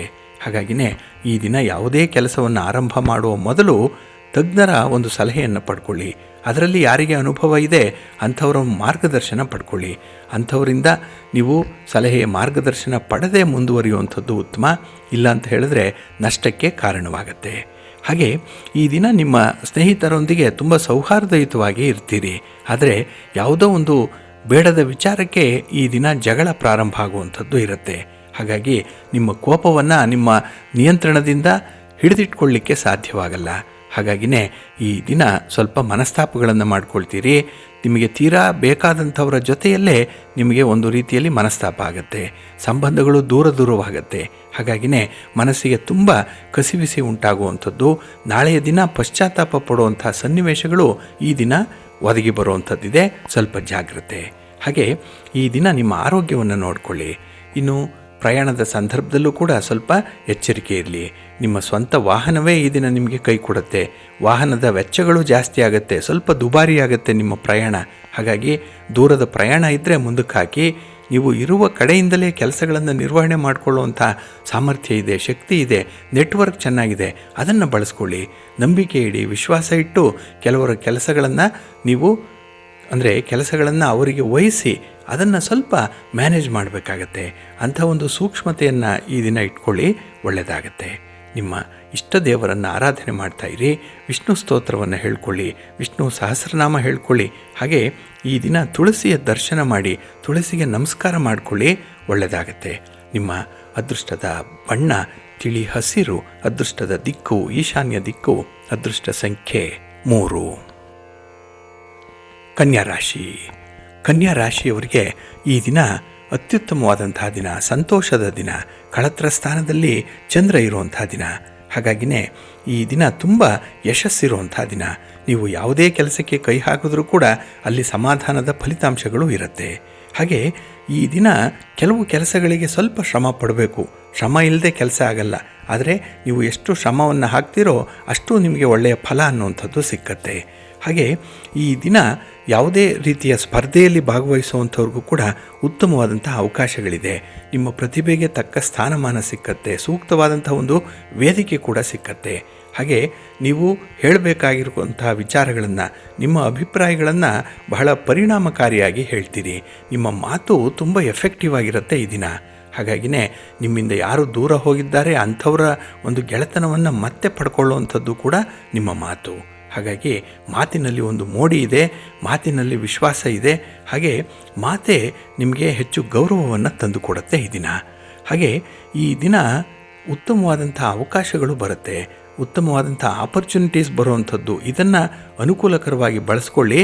ನಿಮ್ಮ ಒಂದು ಸ್ಪೀಡ್ಗೆ ಅಥವಾ ನಿಮ್ಮ ಆಲೋಚನೆಗೆ, ನಿಮ್ಮ ಒಂದು ವಿಷನ್ಗೆ ಬಹಳ ವಿಶೇಷವಾದಂಥ ಫಲ ನಿಮಗೆ ಸಿಕ್ಕತ್ತೆ. ಹಾಗೆ ಈ ಸ್ಥಿರಾಸ್ತಿಯ ವ್ಯವಹಾರಗಳು ನಿಮಗೆ ಒಳ್ಳೆಯ ಲಾಭವನ್ನು ಈ ದಿನ ತರುವಂಥದ್ದು ಇದೆ. ಆದರೆ ವಿರೋಧಿಗಳ ಕಾರ್ಯ ಏನಿದೆ ಅಥವಾ ವಿರೋಧಿಗಳ ಪಿತೂರಿ ಏನಿದೆ ಇದರ ಬಗ್ಗೆ ಒಂದು ಕಣ್ಣಿಟ್ಟಿರಬೇಕು. ನೀವು ಎಷ್ಟು ಬೆಳಿತೀರೋ, ಎಷ್ಟು ಒಂದು ಪ್ರತಿಭೆಯನ್ನು ತೋರಿಸ್ತೀರೋ ಅದನ್ನು ಕಂಡು ಹೊಟ್ಟೆ ಉರಿ ಪಡುವಂಥ ಈ ಜನ ಏನಿದ್ದಾರೆ, ಹಿತಶತ್ರುಗಳು ನಿಮ್ಮ ಸುತ್ತಮುತ್ತಲೇ ಇರುವಂಥವರು, ಅವರ ಕಡೆ ಸ್ವಲ್ಪ ಗಮನ ಇರಲಿ. ಹಾಗೆ ಈ ದಿನ ನಿಮ್ಮ ಮನೆ ದೇವರನ್ನು ಸ್ಮರಣೆ ಮಾಡ್ತಾಯಿರಿ. ಇನ್ನು ವಿಶೇಷವಾಗಿ ಈ ದಿನದಲ್ಲಿ ನೀವು 2 ಕೆಟ್ಟದ್ದಿರುತ್ತೆ. ಅದರಲ್ಲಿ ಯಾವುದು ಕಡಿಮೆ ಕೆಟ್ಟದ್ದಿದೆಯೋ, ಅಂದರೆ out of 2 evils choose the least one ಅಂತ ಹೇಳ್ತಾರಲ್ಲ, ಆ ರೀತಿ ಕೆಟ್ಟದ್ದನ್ನು ಆರಿಸ್ಕೊಳ್ಬೇಕು. ಹಾಗಾಗಿ ಈ ದಿನ ಆಯ್ಕೆ ಬಹಳ ಸಂದರ್ಭೋಚಿತವಾಗಿರಲಿ. ನಿಮ್ಮ ಮನೆ ದೇವರನ್ನು ಸ್ಮರಣೆ ಮಾಡಿಕೊಳ್ಳಿ. ಹಾಗೆ ಭಕ್ತಿಯಿಂದ ಈ ದಿನ ನೀವು ಗಣಪತಿಯನ್ನು ಆರಾಧನೆ ಮಾಡಿ ಒಳ್ಳೆಯದಾಗತ್ತೆ. ನಿಮ್ಮ ಅದೃಷ್ಟದ ಬಣ್ಣ ಕೆಂಪು, ಅದೃಷ್ಟದ ದಿಕ್ಕು ಈಶಾನ್ಯ ದಿಕ್ಕು, ಅದೃಷ್ಟ ಸಂಖ್ಯೆ 1. ತುಲಾರಾಶಿ. ತುಲಾರಾಶಿಯವರಿಗೆ ಈ ದಿನ ಚಂದ್ರ 6ರ ಸ್ಥಾನದಲ್ಲಿದ್ದಾನೆ. ಹಾಗಾಗಿನೇ ಬಹಳ ವಿಶೇಷವಾಗಿ ಈ ದಿನ ಒಳ್ಳೆಯ ಹೆಸರನ್ನು ಗಳಿಸ್ಕೊಳ್ತೀರಿ. ಹಾಗೆ ನಿಮ್ಮ ಕೆಲಸ ಕಾರ್ಯಗಳಲ್ಲಿದ್ದಂತಹ ಅಡ್ಡಿ ಆತಂಕಗಳು ಕೂಡ ನಿವಾರಣೆಯಾಗುತ್ತೆ. ಧೈರ್ಯದಿಂದ ಕೆಲವು ಕೆಲಸಗಳನ್ನು ಮಾಡ್ತೀರಿ. ಹಾಗೆ ಈ ದಿನ ನಿಮ್ಮ ಆತ್ಮವಿಶ್ವಾಸ ಬಹಳಷ್ಟು ಮಟ್ಟಿಗೆ ಚೆನ್ನಾಗಿರುತ್ತೆ. ಇನ್ನು ಈ ದಿನ ಪ್ರಮುಖ ವಿಷಯಗಳಲ್ಲಿ ಆತುರದ ನಿರ್ಧಾರಗಳಿಲ್ಲ. ಬಹಳ ಸಂದರ್ಭೋಚಿತವಾಗಿ ನೀವು ಅಭಿಪ್ರಾಯಗಳನ್ನು ಹೇಳ್ತೀರಿ. ಅಷ್ಟೇ ತೂಕದ ಒಂದು ನಿರ್ಣಯವನ್ನು ಮಾಡುವಂಥದ್ದು ಕೂಡ ಇದೆ. ಹಾಗೆ ಈ ದಿನದಲ್ಲಿ ಕೈಗೆತ್ತಿಕೊಂಡಂತಹ ಕೆಲಸ ಕಾರ್ಯಗಳಲ್ಲಿ ಸ್ವಲ್ಪ ಕಷ್ಟಪಡಬೇಕಾಗತ್ತೆ. ಆದರೂ ಕೂಡ ಅದರಿಂದ ಬರುವಂಥ ಫಲಗಳೇನಿದೆ ಅದು ಆಗಾಗ್ಗೆ ನಿಮಗೆ ಸಂತೋಷವನ್ನು ಕೊಡುತ್ತೆ. ಇನ್ನು ವಿಶೇಷವಾಗಿ ನಿಮ್ಮ ಸ್ನೇಹಿತರ ಜೊತೆಯಲ್ಲಿ ಕೆಲವೊಂದು ಒಪ್ಪಂದಗಳನ್ನು ಮಾಡ್ಕೊಳ್ತೀರಿ. ಏನೋ ಒಂದು ಮಾತುಕತೆ ಅನ್ನುವಂಥದ್ದು ಇದೆ. ಹಾಗೆ ಕೆಲವು ರಹಸ್ಯ ವಿಚಾರಗಳನ್ನು ಅವರೊಂದಿಗೆ ಚರ್ಚಿಸುವಂಥದ್ದು ಕೂಡ ಈ ದಿನ ಇರುತ್ತೆ. ಒಟ್ಟಾರೆ ಈ ದಿನ ಯಾವುದೇ ಕೆಲಸ ಕಾರ್ಯಗಳಿರಲಿ, ಯಾವುದೇ ವ್ಯಕ್ತಿಯನ್ನು ಭೇಟಿ ಮಾಡಿದ್ರೂ ಕೂಡ ಅವರಲ್ಲಿ ಇರುವಂಥ ಒಳ್ಳೆಯತನವನ್ನು, ಅವರಲ್ಲಿರುವಂಥ ದುರ್ಗುಣಗಳನ್ನು ಚೆನ್ನಾಗಿ ಅಳೆದು ತೂಗಿ ನೋಡುವಂಥದ್ದು, ಸಾಧಕ ಬಾಧಕಗಳನ್ನು ನೋಡಿಕೊಂಡೇ ಮುಂದುವರಿಯುವಂಥ ಒಂದು ವಿವೇಕ ಇದೆ, ವಿವೇಚನೆ ಇದೆ. ಇನ್ನು ಆರೋಗ್ಯ ಚೆನ್ನಾಗಿದೆ. ಹಾಗಾಗಿನೇ ಈ ದಿನ ನೀವು ಮಾಡುವಂಥ ಪ್ರಯಾಣ ಕೂಡ ನಿಮಗೆ ಶುಭವನ್ನು, ಲಾಭವನ್ನು ತರುತ್ತೆ. ಇನ್ನು ವ್ಯಾಪಾರ ವ್ಯವಹಾರಗಳಲ್ಲಿ ನಿರೀಕ್ಷಿತ ರೀತಿಯಲ್ಲಿ ಪ್ರಗತಿ ಇರುತ್ತೆ. ಒಟ್ಟಾರೆ ನಿಮಗೆ ಯಾವುದೇ ರೀತಿಯ ಪ್ರತಿಫಲಗಳು ಬರಲಿ, ಯಾವುದೇ ರೀತಿಯ ರಿಸಲ್ಟ್ ಇದ್ದರೂ ಕೂಡ ಅದರಲ್ಲಿ ಒಂದು ತೃಪ್ತಿ ಇದೆ, ಸಂತೃಪ್ತಿ ಇದೆ. ಏಕೆಂದರೆ ನೀವೇ ಮಾಡಿದಂಥ ಕೆಲಸ ಕಾರ್ಯಗಳು ನಿಮಗೆ ಹೆಚ್ಚು ಇಷ್ಟ ಆಗುತ್ತೆ ಈ ದಿನದಲ್ಲಿ. ಹಾಗೆ ಈ ದಿನ ನೀವು ತೆಗೆದುಕೊಂಡಂಥ ತೀರ್ಮಾನಕ್ಕೆ ಬದ್ಧರಾಗುವಂಥ ಒಂದು ಪ್ರತಿಜ್ಞೆಯನ್ನು ಮಾಡಿಕೊಳ್ಳಿ. ನಿಮ್ಮ ಮನೆ ದೇವರನ್ನು ಸ್ಮರಣೆ ಮಾಡ್ತಾಯಿರಿ. ಗಣಪತಿಯನ್ನು ಆರಾಧನೆ ಮಾಡಿ, ಗಣಪತಿಯ ಸ್ತೋತ್ರವನ್ನು ಈ ದಿನ ಹೇಳ್ಕೊಳ್ಳಿ, ಒಳ್ಳೆಯದಾಗುತ್ತೆ. ನಿಮ್ಮ ಅದೃಷ್ಟದ ಬಣ್ಣ ಗುಲಾಬಿ, ಅದೃಷ್ಟದ ದಿಕ್ಕು ಉತ್ತರ ದಿಕ್ಕು, ಅದೃಷ್ಟ ಸಂಖ್ಯೆ 1. ವೃಶ್ಚಿಕ ರಾಶಿ. ವೃಶ್ಚಿಕ ರಾಶಿಯವರಿಗೆ ಈ ದಿನ ಮಿಶ್ರ ಫಲಗಳಿರುವಂಥ ದಿನ. ಹೆಸರು ಮಾಡ್ತೀರಿ, ಹಣ ಇದೆ, ಸಂಪಾದನೆ ಚೆನ್ನಾಗಿದೆ, ಆದರೆ ಖರ್ಚು ವಿಪರೀತವಾಗಿ ಆಗುವಂಥ ದಿನ. ಅದರಲ್ಲೂ ಈ ಸಮಾಜದಲ್ಲಿ ಪ್ರಮುಖ ವ್ಯಕ್ತಿಗಳ ಜೊತೆಯಲ್ಲಿ ಏರ್ಪಡುವಂಥ ಸಂಪರ್ಕ ಅಥವಾ ಅವರ ಜೊತೆ ನಡೆಯುವಂಥ ಭೇಟಿ ಈ ದಿನ ನಿಮಗೆ ಸ್ವಲ್ಪ ಬೇಸರವನ್ನು ತರಿಸುತ್ತೆ. ಏಕೆಂದರೆ ನಿಮ್ಮ ಒಂದು ಎಕ್ಸ್ಪೆಕ್ಟೆಡ್ ಲೆವೆಲ್ಗೆ ಆ ಚರ್ಚೆಗಳು ಇರಲ್ಲ. ಹಾಗೆ ಈ ದಿನ ಆಸ್ತಿ ಪಾಸ್ತಿಯ ವಿಚಾರವಾಗಿ ಯಾವುದೇ ರೀತಿಯ ವಿವಾದಗಳಿದ್ದರೆ ಅದು ಕೂಡ ಉಲ್ಬಣ ಆಗುತ್ತೆ. ನಿಮ್ಮ ಪರವಾಗಿ ತೀರ್ಪು ಬರಲ್ಲ. ಹಾಗೆ ನೀವು ಮಾಡುವಂತಹ ಪ್ರಯತ್ನಗಳು ಕೂಡ ಈ ದಿನ ನಿಮಗೆ ಸ್ವಲ್ಪ ಅಸಮಾಧಾನವನ್ನು ತರುತ್ತೆ. ಹಾಗೆ ಈ ದಿನ ಕುಟುಂಬ ಸದಸ್ಯರ ಜೊತೆಯಲ್ಲಿ ಮಾತಿನ ಚಕಮಕಿಗಳು ಕೂಡ ಆಗುತ್ತೆ. ಯಾವುದೋ ಒಂದು ಸಣ್ಣ ವಿಚಾರ ಇರ್ಬೋದು ಅಥವಾ ಮೂರನೆಯ ವ್ಯಕ್ತಿಯ ವಿಚಾರ ಇರ್ಬೋದು, ಇದಕ್ಕಾಗಿ ನೀವು ಜಗಳ ಮಾಡ್ಕೊಳ್ತೀರಿ. ಹಾಗಾಗಿ ಪ್ರಬುದ್ಧರಾಗಿರುವಂಥವರು, ಬುದ್ಧಿವಂತರು ಯೋಚನೆ ಮಾಡಿದ್ರೆ ಇದರಲ್ಲಿ ಏನೇನೂ ಸತ್ವ ಇಲ್ಲ, ಹುರುಳಿಲ್ಲ, ಆದರೂ ಕೂಡ ವಿನಾಕಾರಣ ಜಗಳ ಆಗುವಂಥದ್ದು ಇರುತ್ತೆ. ಹಾಗೆ ನಿಮ್ಮ ಅಹಮ್ಮನ್ನು ಸ್ವಲ್ಪ ಕಡಿಮೆ ಮಾಡಿಕೊಳ್ಬೇಕು ಈ ದಿನದಲ್ಲಿ. ಇನ್ನು ವಿಶೇಷವಾಗಿ ನಿಮ್ಮ ವೃತ್ತಿ ವ್ಯವಹಾರಗಳಲ್ಲಿ ಬರುವಂತಹ ತೊಂದರೆಗಳು, ತಾಪತ್ರಯಗಳೇನಿದೆ ಅದನ್ನು ಸ್ವಲ್ಪ ನಿಧಾನವಾಗಿ, ಸ್ವಲ್ಪ ತಾಳ್ಮೆಯಿಂದ ಪರಿಹಾರ ಮಾಡಿಕೊಳ್ಳಿ. ನೀವು ಎಷ್ಟು ಆತುರ ಪಡ್ತೀರೋ ಅಷ್ಟು ನಿಮಗೆ ಗೋಜಲಾಗುತ್ತೆ, ಫಲಿತಾಂಶ ಇರಲ್ಲ, ಖರ್ಚು ಕೂಡ ಹೆಚ್ಚಾಗುತ್ತೆ. ಎಚ್ಚರಿಕೆ. ನಿಮ್ಮ ಮನೆ ದೇವರನ್ನು ಸ್ಮರಣೆ ಮಾಡ್ತಾಯಿರಿ.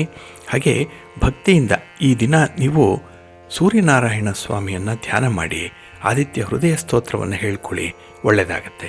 ನಿಮ್ಮ ಅದೃಷ್ಟದ ಬಣ್ಣ ಕೆಂಪು, ಅದೃಷ್ಟದ ದಿಕ್ಕು ಪೂರ್ವ ದಿಕ್ಕು, ಅದೃಷ್ಟ ಸಂಖ್ಯೆ 3. ಧನುರಾಶಿ. ಧನುರಾಶಿಯವರಿಗೆ ಈ ದಿನ ಚತುರ್ಥದಲ್ಲಿ ಚಂದ್ರ ಇರುವಂಥ ದಿನ. ಹಾಗಾಗಿ ಈ ದಿನ ಹಣಕಾಸಿನ ಸ್ಥಿತಿ ಉತ್ತಮವಾಗಿದ್ದರೂ ಕೂಡ ಅದನ್ನು ಬಳಸ್ಕೊಳ್ಳುವಂಥ ರೀತಿ ಏನಿದೆ ಅದರಲ್ಲಿ ಎಡುವಂಥದ್ದು ಕೂಡ ಇದೆ. ಹಾಗಾಗಿ ಈ ದಿನ ಖರ್ಚು ಜಾಸ್ತಿ ಆಗುತ್ತೆ. ಖರ್ಚಾದ ನಂತರದಲ್ಲಿ ಪಶ್ಚಾತ್ತಾಪ ಪಡುವಂಥದ್ದು ಇದೆ.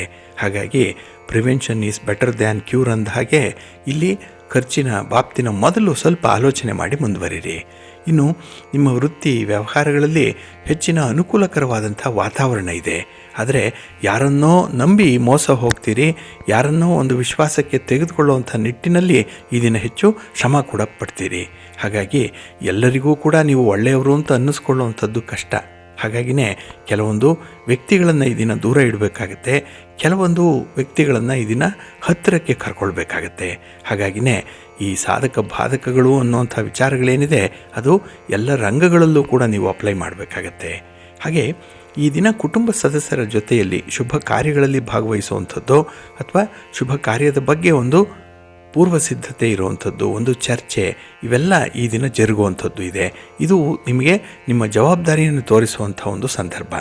ಹಾಗೆ ಈ ದಿನ ನಿಮ್ಮ ವಿರೋಧಿಗಳ ಸಂಖ್ಯೆ ಹೆಚ್ಚಾಗ್ಬಿಡುತ್ತೆ. ಹಾಗಾಗಿ ನಿಮ್ಮ ಪ್ರಗತಿ, ನಿಮ್ಮ ಒಂದು ಕಾರ್ಯವೈಖರಿಯನ್ನು ನೋಡಿ ಕೆಲವರು ಹೊಟ್ಟೆ ಉರಿ ಪಡುವಂಥವರಿದ್ದಾರೆ, ಸ್ವಲ್ಪ ಜಾಗ್ರತೆ. ಇನ್ನು ವಿಶೇಷವಾಗಿ ನಿಮ್ಮ ಪ್ರಯತ್ನವನ್ನು ಮುಂದುವರಿಸಿದ್ರೆ ಉತ್ತಮ ಪ್ರತಿಫಲವನ್ನು ಕಾಣುವಂಥ ಒಂದು ಉತ್ತಮವಾದಂಥ ದಿನ ಇದು. ಹಾಗಾಗಿ ನಿಮ್ಮ ಯಾವುದೇ ರೀತಿಯ ಪ್ರಯತ್ನಗಳಿದ್ದರೆ ನಿಮ್ಮ ಸ್ನೇಹಿತರ ನೆರವಿನಿಂದ ಅದನ್ನು ಪುನರಾರಂಭ ಮಾಡಿ ಒಳ್ಳೆಯದಾಗತ್ತೆ. ನಿಮ್ಮ ಮನೆ ದೇವರನ್ನು ಸ್ಮರಣೆ ಮಾಡಿಕೊಳ್ಳಿ. ಹಾಗೆ ಭಕ್ತಿಯಿಂದ ಈ ದಿನ ನೀವು ಸೂರ್ಯಮಂಡಲ ಸ್ತೋತ್ರವನ್ನು ಹೇಳ್ಕೊಳ್ಳಿ, ಸೂರ್ಯ ನಮಸ್ಕಾರ ಮಾಡಿಕೊಳ್ಳಿ. ಹಾಗೆ ಈ ದಿನ ನವಗ್ರಹ ಸ್ತೋತ್ರವನ್ನು ಕೂಡ ಹೇಳ್ಕೊಳ್ಳಿ, ಒಳ್ಳೆಯದಾಗತ್ತೆ. ನಿಮ್ಮ ಅದೃಷ್ಟದ ಬಣ್ಣ ಕೆಂಪು, ಅದೃಷ್ಟದ ದಿಕ್ಕು ಈಶಾನ್ಯ ದಿಕ್ಕು, ಅದೃಷ್ಟ ಸಂಖ್ಯೆ 4. ಮಕರ ರಾಶಿ. ಮಕರ ರಾಶಿಯವರಿಗೆ ಈ ದಿನ ಅತ್ಯಂತ ಸಂತೋಷದ ದಿನ. ಅದರಲ್ಲೂ ತೃತೀಯದಲ್ಲಿ ಚಂದ್ರ ಇದ್ದಾಗ ಮನಸ್ಸಿಗೆ ತುಂಬ ಉಲ್ಲಾಸ ಇರುತ್ತೆ. ನೀವು ಮಾಡುವಂತಹ ಕೆಲಸ ಕಾರ್ಯಗಳು ನಿಮಗೆ ತೃಪ್ತಿಯನ್ನು ತಂದರೆ ನಿಮ್ಮ ಕುಟುಂಬಕ್ಕೆ ಒಳ್ಳೆಯ ಗೌರವವನ್ನು ತಂದುಕೊಡುತ್ತೆ. ಇನ್ನು ಆಸ್ತಿ ಸಂಬಂಧವಾಗಿರುವಂಥ ವಿವಾದಗಳು ಬಗೆಹರಿಯುವಂಥದ್ದು ಇದೆ. ಹಾಗಾಗಿ ನಿಮ್ಮ ಪ್ರಯತ್ನ ಎಷ್ಟು ಪಾಸಿಟಿವ್ ಆಗಿರುತ್ತೋ ಅಷ್ಟೇ ಪಾಸಿಟಿವ್ ಆಗಿರುವಂಥ ರಿಸಲ್ಟ್ ಅಂತೂ ಬರುತ್ತೆ. ಆದರೆ ಈ ಹಣಕಾಸಿನ ವ್ಯಾಪಾರ ಮಾಡುವಂಥವರಲ್ಲಿ ಮಂದಗತಿಯಲ್ಲಿ ನಿಮ್ಮ ವ್ಯವಹಾರ ಸಾಗುತ್ತೆ. ಹಾಗಾಗಿ ತಾಳ್ಮೆಯನ್ನು ಕಳ್ಕೊಳ್ಬೇಡಿ. ಇವತ್ತಲ್ಲ ನಾಳೆ ನಿಮಗೆ ಲಾಭ ಬಂದೇ ಬರುತ್ತೆ. ಆ ನಿಟ್ಟಿನಲ್ಲಿ ನಿಮ್ಮ ಪ್ರಯತ್ನವನ್ನು ಮುಂದುವರಿಸಿ. ಇನ್ನು ಸ್ತ್ರೀಯರ ವಿಚಾರವಾಗಿ ಈ ದಿನ ಬಹಳ ಶ್ರದ್ಧೆ ಇದೆ, ಬಹಳ ಗೌರವ ಇದೆ ಅವರಿಗೆ. ಹಾಗೆ ಅವರ ಜವಾಬ್ದಾರಿಗಳೇನು ಅನ್ನುವಂಥದ್ದನ್ನು ಬಹಳ ಚೆನ್ನಾಗಿ ಅರ್ಥೈಸ್ಕೊಳ್ತೀರಿ. ಹಾಗಾಗಿನೇ ಈ ದಿನ ಸ್ತ್ರೀಯರಿಂದ ಉತ್ತಮವಾದಂಥ ಮಾತುಗಳನ್ನು ಕೇಳುವಂಥದ್ದು ಇದೆ. ಇನ್ನು ಈ ದಿನ ವ್ಯಾಪಾರ ವ್ಯವಹಾರದಲ್ಲಿ ಸ್ವಲ್ಪ ಒತ್ತಡಗಳಿರುತ್ತೆ. ಆದರೆ ಯಾವುದೇ ರೀತಿಯ ಕಾನೂನನ್ನು ಮೀರಿ ಕೆಲಸವನ್ನು ಮಾಡಲಿಕ್ಕೆ ಹೋಗಬೇಡಿ. ಈ ದಿನ ನಿಮ್ಮ ಪ್ರಯಾಣ ಈ ದಿನ ಶುಭವಾಗಿರುತ್ತೆ, ಸುಖಕರವಾಗಿರುತ್ತೆ. ಹಾಗೆ ಈ ದಿನ ಗೃಹಿಣಿಯರು ಮನೆಯಲ್ಲಿ ಸ್ವಲ್ಪ ಒತ್ತಡಕ್ಕೆ ಒಳಗಾಗಬೇಕಾಗತ್ತೆ. ಏನೋ ಒಂದು ಸಣ್ಣ ಪುಟ್ಟ ವಿಚಾರಗಳಿಗೂ ಕೂಡ ಪರದಾಡಬೇಕು. ಹಾಗಾಗಿ ನೀವು ಅಂದುಕೊಂಡಂತಹ ಕೆಲಸಗಳಾಗಲಿಲ್ಲ ಅಂದಾಗ ಬೇಸರ ಜೊತೆಗೆ ಕೋಪ ಇದು ಕೂಡ ಬರುವಂಥದ್ದಿದೆ. ಹಾಗಾಗಿ ಈ ಎಲ್ಲ ಭಾವನೆಗಳನ್ನು ಈ ದಿನ ಸ್ವಲ್ಪ ನಿಯಂತ್ರಣದಲ್ಲಿಟ್ಕೊಳ್ಳಿ. ನಿಮ್ಮ ಮನೆ ದೇವರನ್ನು ಸ್ಮರಣೆ ಮಾಡ್ತಾಯಿರಿ. ಹಾಗೆ ಈ ದಿನ ನೀವು ಶ್ರೀರಾಮ ರಕ್ಷಾ ಸ್ತೋತ್ರವನ್ನು ಹೇಳ್ಕೊಳ್ಳಿ, ರಾಮನಾಮ ಜಪ ಮಾಡಿ, ಒಳ್ಳೆಯದಾಗತ್ತೆ. ನಿಮ್ಮ ಅದೃಷ್ಟದ ಬಣ್ಣ ತಿಳಿ ನೀಲಿ, ಅದೃಷ್ಟದ ದಿಕ್ಕು ಈಶಾನ್ಯ ದಿಕ್ಕು, ಅದೃಷ್ಟ ಸಂಖ್ಯೆ 1. ಕುಂಭರಾಶಿ. ಕುಂಭರಾಶಿಯವರಿಗೆ ಈ ದಿನದಲ್ಲಿ ಬಹಳ ವಿಶೇಷವಾಗಿ ದ್ವಿತೀಯದಲ್ಲಿ ಚಂದ್ರ ಇರುವಂಥ ದಿನ. ಹಾಗಾಗಿನೇ ಈ ಕುಟುಂಬ ಸ್ಥಾನದಲ್ಲಿ ಚಂದ್ರ ಇದ್ದಾಗ ಕುಟುಂಬದಿಂದ ಈ ದಿನ ನಿಮಗೆ ನೆಮ್ಮದಿ ಇಲ್ಲ. ಕುಟುಂಬದಲ್ಲಿ ಒತ್ತಡಗಳು ಜಾಸ್ತಿ ಇರುತ್ತೆ. ಕೆಲಸ ಕಾರ್ಯಗಳನ್ನು ಹೇಗೆ ಮಾಡಬೇಕು ಅನ್ನುವಂಥ ವಿಚಾರಗಳು ಅಸ್ಪಷ್ಟವಾಗಿರುತ್ತೆ ಈ ದಿನದಲ್ಲಿ. ಹಾಗಾಗಿ ನಿಮ್ಮ ಪ್ರಮುಖ ವ್ಯವಹಾರಗಳಲ್ಲಿ ನಿಮ್ಮ ಆಲೋಚನೆಗಳು ಕೂಡ ಸ್ಥಿರವಾಗಿರಲ್ಲ. ಹಾಗಾಗಿನೇ ಈ ದಿನ ನಿಮ್ಮ ಯೋಜನೆಗಳಲ್ಲೇ, ನಿಮ್ಮ ಆಲೋಚನೆಗಳಲ್ಲಿ ನಿಮ್ಮ ಯೋಜನೆ ಯಾವುದೇ ಇದ್ದರೂ ಕೂಡ ಅದರಲ್ಲಿ ಸ್ವಲ್ಪ ಬದಲಾವಣೆಗಳನ್ನು ಬಯಸ್ತೀರಿ. ಹಾಗಾಗಿನೇ ಆರಂಭ ಆದರೂ ಕೂಡ ಮತ್ತೊಮ್ಮೆ ಪುನರಾರಂಭ ಮಾಡುವಂಥ ಒಂದು ಮನಸ್ಥಿತಿ ಇರುತ್ತೆ. ಹಾಗೆ ಹೊಸ ಸಾಲದ ಪ್ರಯತ್ನಗಳು ಈ ದಿನ ಚೆನ್ನಾಗಿ ಕ್ಲಿಕ್ ಆಗುತ್ತೆ. ಆದರೆ ಸಾಲ ಮಾಡುವಂತಹ ಸಂದರ್ಭದಲ್ಲಿ ಯಾವ ಉದ್ದೇಶಕ್ಕೆ ಮಾಡ್ತೀರೋ ಅದಕ್ಕೆ ಮಾತ್ರ ಬಳಸಿ. ಯಾಕೆಂದರೆ ಮನಸ್ಸು ನಾಳೆ ಚಂಚಲವಾಗುತ್ತೆ. ಹಾಗಾಗಿ ಒಂದು ಕೆಲಸಕ್ಕೆ ಹೋಗಿ ಮತ್ತೊಂದನ್ನು ಮಾಡುವಂಥದ್ದು, ಅದಕ್ಕೆ ಖರೀದಿ, ಅದಕ್ಕೆ ವೆಚ್ಚ, ಈ ರೀತಿ ಈ ಕೈಯಲ್ಲಿರುವಂಥ ಹಣ ವಿಪರೀತ ವೆಚ್ಚವಾಗುತ್ತೆ. ಹಾಗೆ ಈ ದಿನ ನೀವು ಒಳ್ಳೆಯ ಹೆಸರನ್ನು ಮಾಡುವಂಥದ್ದು ಕೂಡ ಇದೆ. ನಿಮ್ಮ ಕೆಲಸದಲ್ಲಿ ನಿಮ್ಮ ಸಾಧನೆಗೆ ಮೇಲಧಿಕಾರಿಗಳಿಂದ ಒಂದು ಪ್ರಶಂಸೆ ಇದೆ. ಹಾಗೆ ಈ ದಿನ ನಿಮಗೆ ಯಾವುದೇ ಒಂದು ದಾಖಲೆ ಪತ್ರಗಳಿಗೆ ಸಹಿ ಮಾಡುವಂಥದ್ದು, ಪ್ರಮುಖವಾದಂಥ ವಿಚಾರಗಳಿಗೆ ಈ ದಿನ ತೀರ್ಮಾನ ಹೇಳುವಂಥ ಸಂದರ್ಭದಲ್ಲಿ ಸ್ವಲ್ಪ ಲೆಕ್ಕಾಚಾರದಲ್ಲಿ ಇರಿ. ಇನ್ನು ವೃತ್ತಿ ಮತ್ತು ವ್ಯವಹಾರ ಇದರಲ್ಲಿ ಸ್ವಲ್ಪ ಗೊಂದಲಮಯವಾದಂಥ ಪರಿಸ್ಥಿತಿಗಳಿದೆ. ಇದನ್ನು ನಿಭಾಯಿಸ್ಕೊಳ್ಬೇಕು ಅಂತ ಹೇಳಿದ್ರೆ ಮನಸ್ಸು ತಿಳಿಯಾಗಿರಬೇಕು. ಯಾವುದೇ ರೀತಿಯ ರಾಗದ್ವೇಷಗಳಿಗೆ ಬಲಿಯಾಗಬೇಡಿ. ನಿಮ್ಮ ಮನೆ ದೇವರನ್ನು ಸ್ಮರಣೆ ಮಾಡ್ಕೊಳ್ಳಿ. ಹಾಗೆ ಈ ದಿನ ಶಿವಸ್ತೋತ್ರವನ್ನು ಹೇಳ್ಕೊಳ್ಳಿ, ಶಿವನಾಮ ಸ್ಮರಣೆ ಮಾಡ್ಕೊಳ್ಳಿ, ಒಳ್ಳೆಯದಾಗುತ್ತೆ. ನಿಮ್ಮ ಅದೃಷ್ಟದ ಬಣ್ಣ ಗುಲಾಬಿ. ಅದೃಷ್ಟದ ದಿಕ್ಕು ಈಶಾನ್ಯ ದಿಕ್ಕು. ಅದೃಷ್ಟ ಸಂಖ್ಯೆ 5. ಮೀನರಾಶಿ. ಮೀನರಾಶಿಯವರಿಗೆ ಈ ದಿನ ಬಹಳ ಅಪರೂಪದ ದಿನ, ಸಂತೋಷದ ದಿನ. ಚಂದ್ರ ನಿಮ್ಮ ರಾಶಿಯಲ್ಲಿ ಸ್ಥಿತನಾಗಿರೋದ್ರಿಂದ ಈ ದಿನ ಮತ್ತು ನಾಳೆ ತುಂಬ ಉಲ್ಲಾಸದಲ್ಲಿರ್ತೀರಿ, ಸಂತೋಷದಲ್ಲಿರ್ತೀರಿ. ಅದರಲ್ಲೂ ಬಂಧು ಮಿತ್ರರ ಭೇಟಿ, ಆಗಮನ, ಅವರಿಂದ ಕೇಳುವಂಥ ಶುಭ ಸುದ್ದಿ ಈ ದಿನ ನಿಮಗೆ ಹೊಸ ಲವಲವಿಕೆಯನ್ನು ತರುತ್ತೆ. ಹಾಗೆ ಆಪ್ತ ಸ್ನೇಹಿತರಿಂದ ಶುಭ ಕಾರ್ಯಕ್ಕೆ ನಿಮಗೆ ಆಹ್ವಾನ ಬರುವಂಥದ್ದು ಅಥವಾ ಶುಭ ಕಾರ್ಯದಲ್ಲಿ ಭಾಗವಹಿಸಬೇಕು ಅನ್ನುವಂಥ ಒಂದು ಮುನ್ನೆ ಸೂಚನೆ ಕೂಡ ಈ ದಿನ ನಿಮ್ಮಲ್ಲಿರುತ್ತೆ. ಹಾಗೆ ವ್ಯಾಪಾರ ವ್ಯವಹಾರಗಳು ಬಹಳ ತೃಪ್ತಿದಾಯಕವಾಗಿರುತ್ತೆ, ಒಳ್ಳೆಯ ವಾತಾವರಣ ಇದೆ. ಹಾಗಾಗಿ ನೀವು ಅಂದುಕೊಂಡಂಥ ಕೆಲಸ ಕಾರ್ಯಗಳನ್ನು ಮಾಡುವಂಥ ಒಂದು ವಿಶೇಷ ದಿನ. ಇನ್ನು ಈ ದಿನ ಬಂಧು ಮಿತ್ರರ ಜೊತೆಯಲ್ಲಿ ಯಾವುದೇ ರೀತಿಯ ವ್ಯವಹಾರಗಳು, ಹಣಕಾಸಿನ ವ್ಯವಹಾರ, ಲೇವಾದೇವಿ ವ್ಯವಹಾರ ಅಥವಾ ಈ ಆಸ್ತಿಗೆ ಸಂಬಂಧಪಟ್ಟಂಥ ವ್ಯವಹಾರಗಳಿದ್ದರೆ ಈ ದಿನ ಅದನ್ನು ಇತ್ಯರ್ಥಪಡಿಸ್ಕೊಳ್ಳಿಕ್ಕೆ ಅವಕಾಶ ಇದೆ. ಇನ್ನು ವಿಶೇಷವಾಗಿ ಹೊಸ ಸಾಲದ ಪ್ರಯತ್ನಗಳು ಕೂಡ ಈ ದಿನ ನಡೆಯುತ್ತೆ, ಅದು ಬಹಳ ಸ್ಪೀಡಪ್ ಆಗುತ್ತೆ.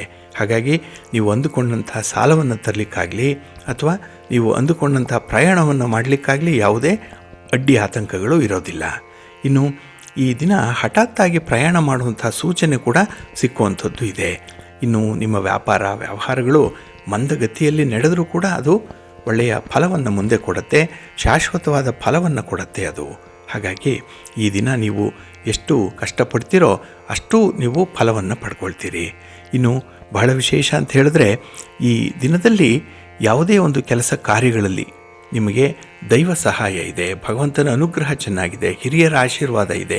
ಅದಕ್ಕಾಗಿ ನಿಮ್ಮ ಮನೆ ದೇವರನ್ನು, ನಿಮ್ಮ ಕುಲದೇವರನ್ನು ಸ್ಮರಣೆ ಮಾಡ್ಕೊಳ್ಳಿ, ಪ್ರಾರ್ಥನೆ ಮಾಡ್ಕೊಳ್ಳಿ, ಒಳ್ಳೆಯದಾಗತ್ತೆ. ನಿಮ್ಮ ಅದೃಷ್ಟದ ಬಣ್ಣ ಹಳದಿ. ಅದೃಷ್ಟದ ದಿಕ್ಕು ಈಶಾನ್ಯ ದಿಕ್ಕು. ಅದೃಷ್ಟ ಸಂಖ್ಯೆ 3.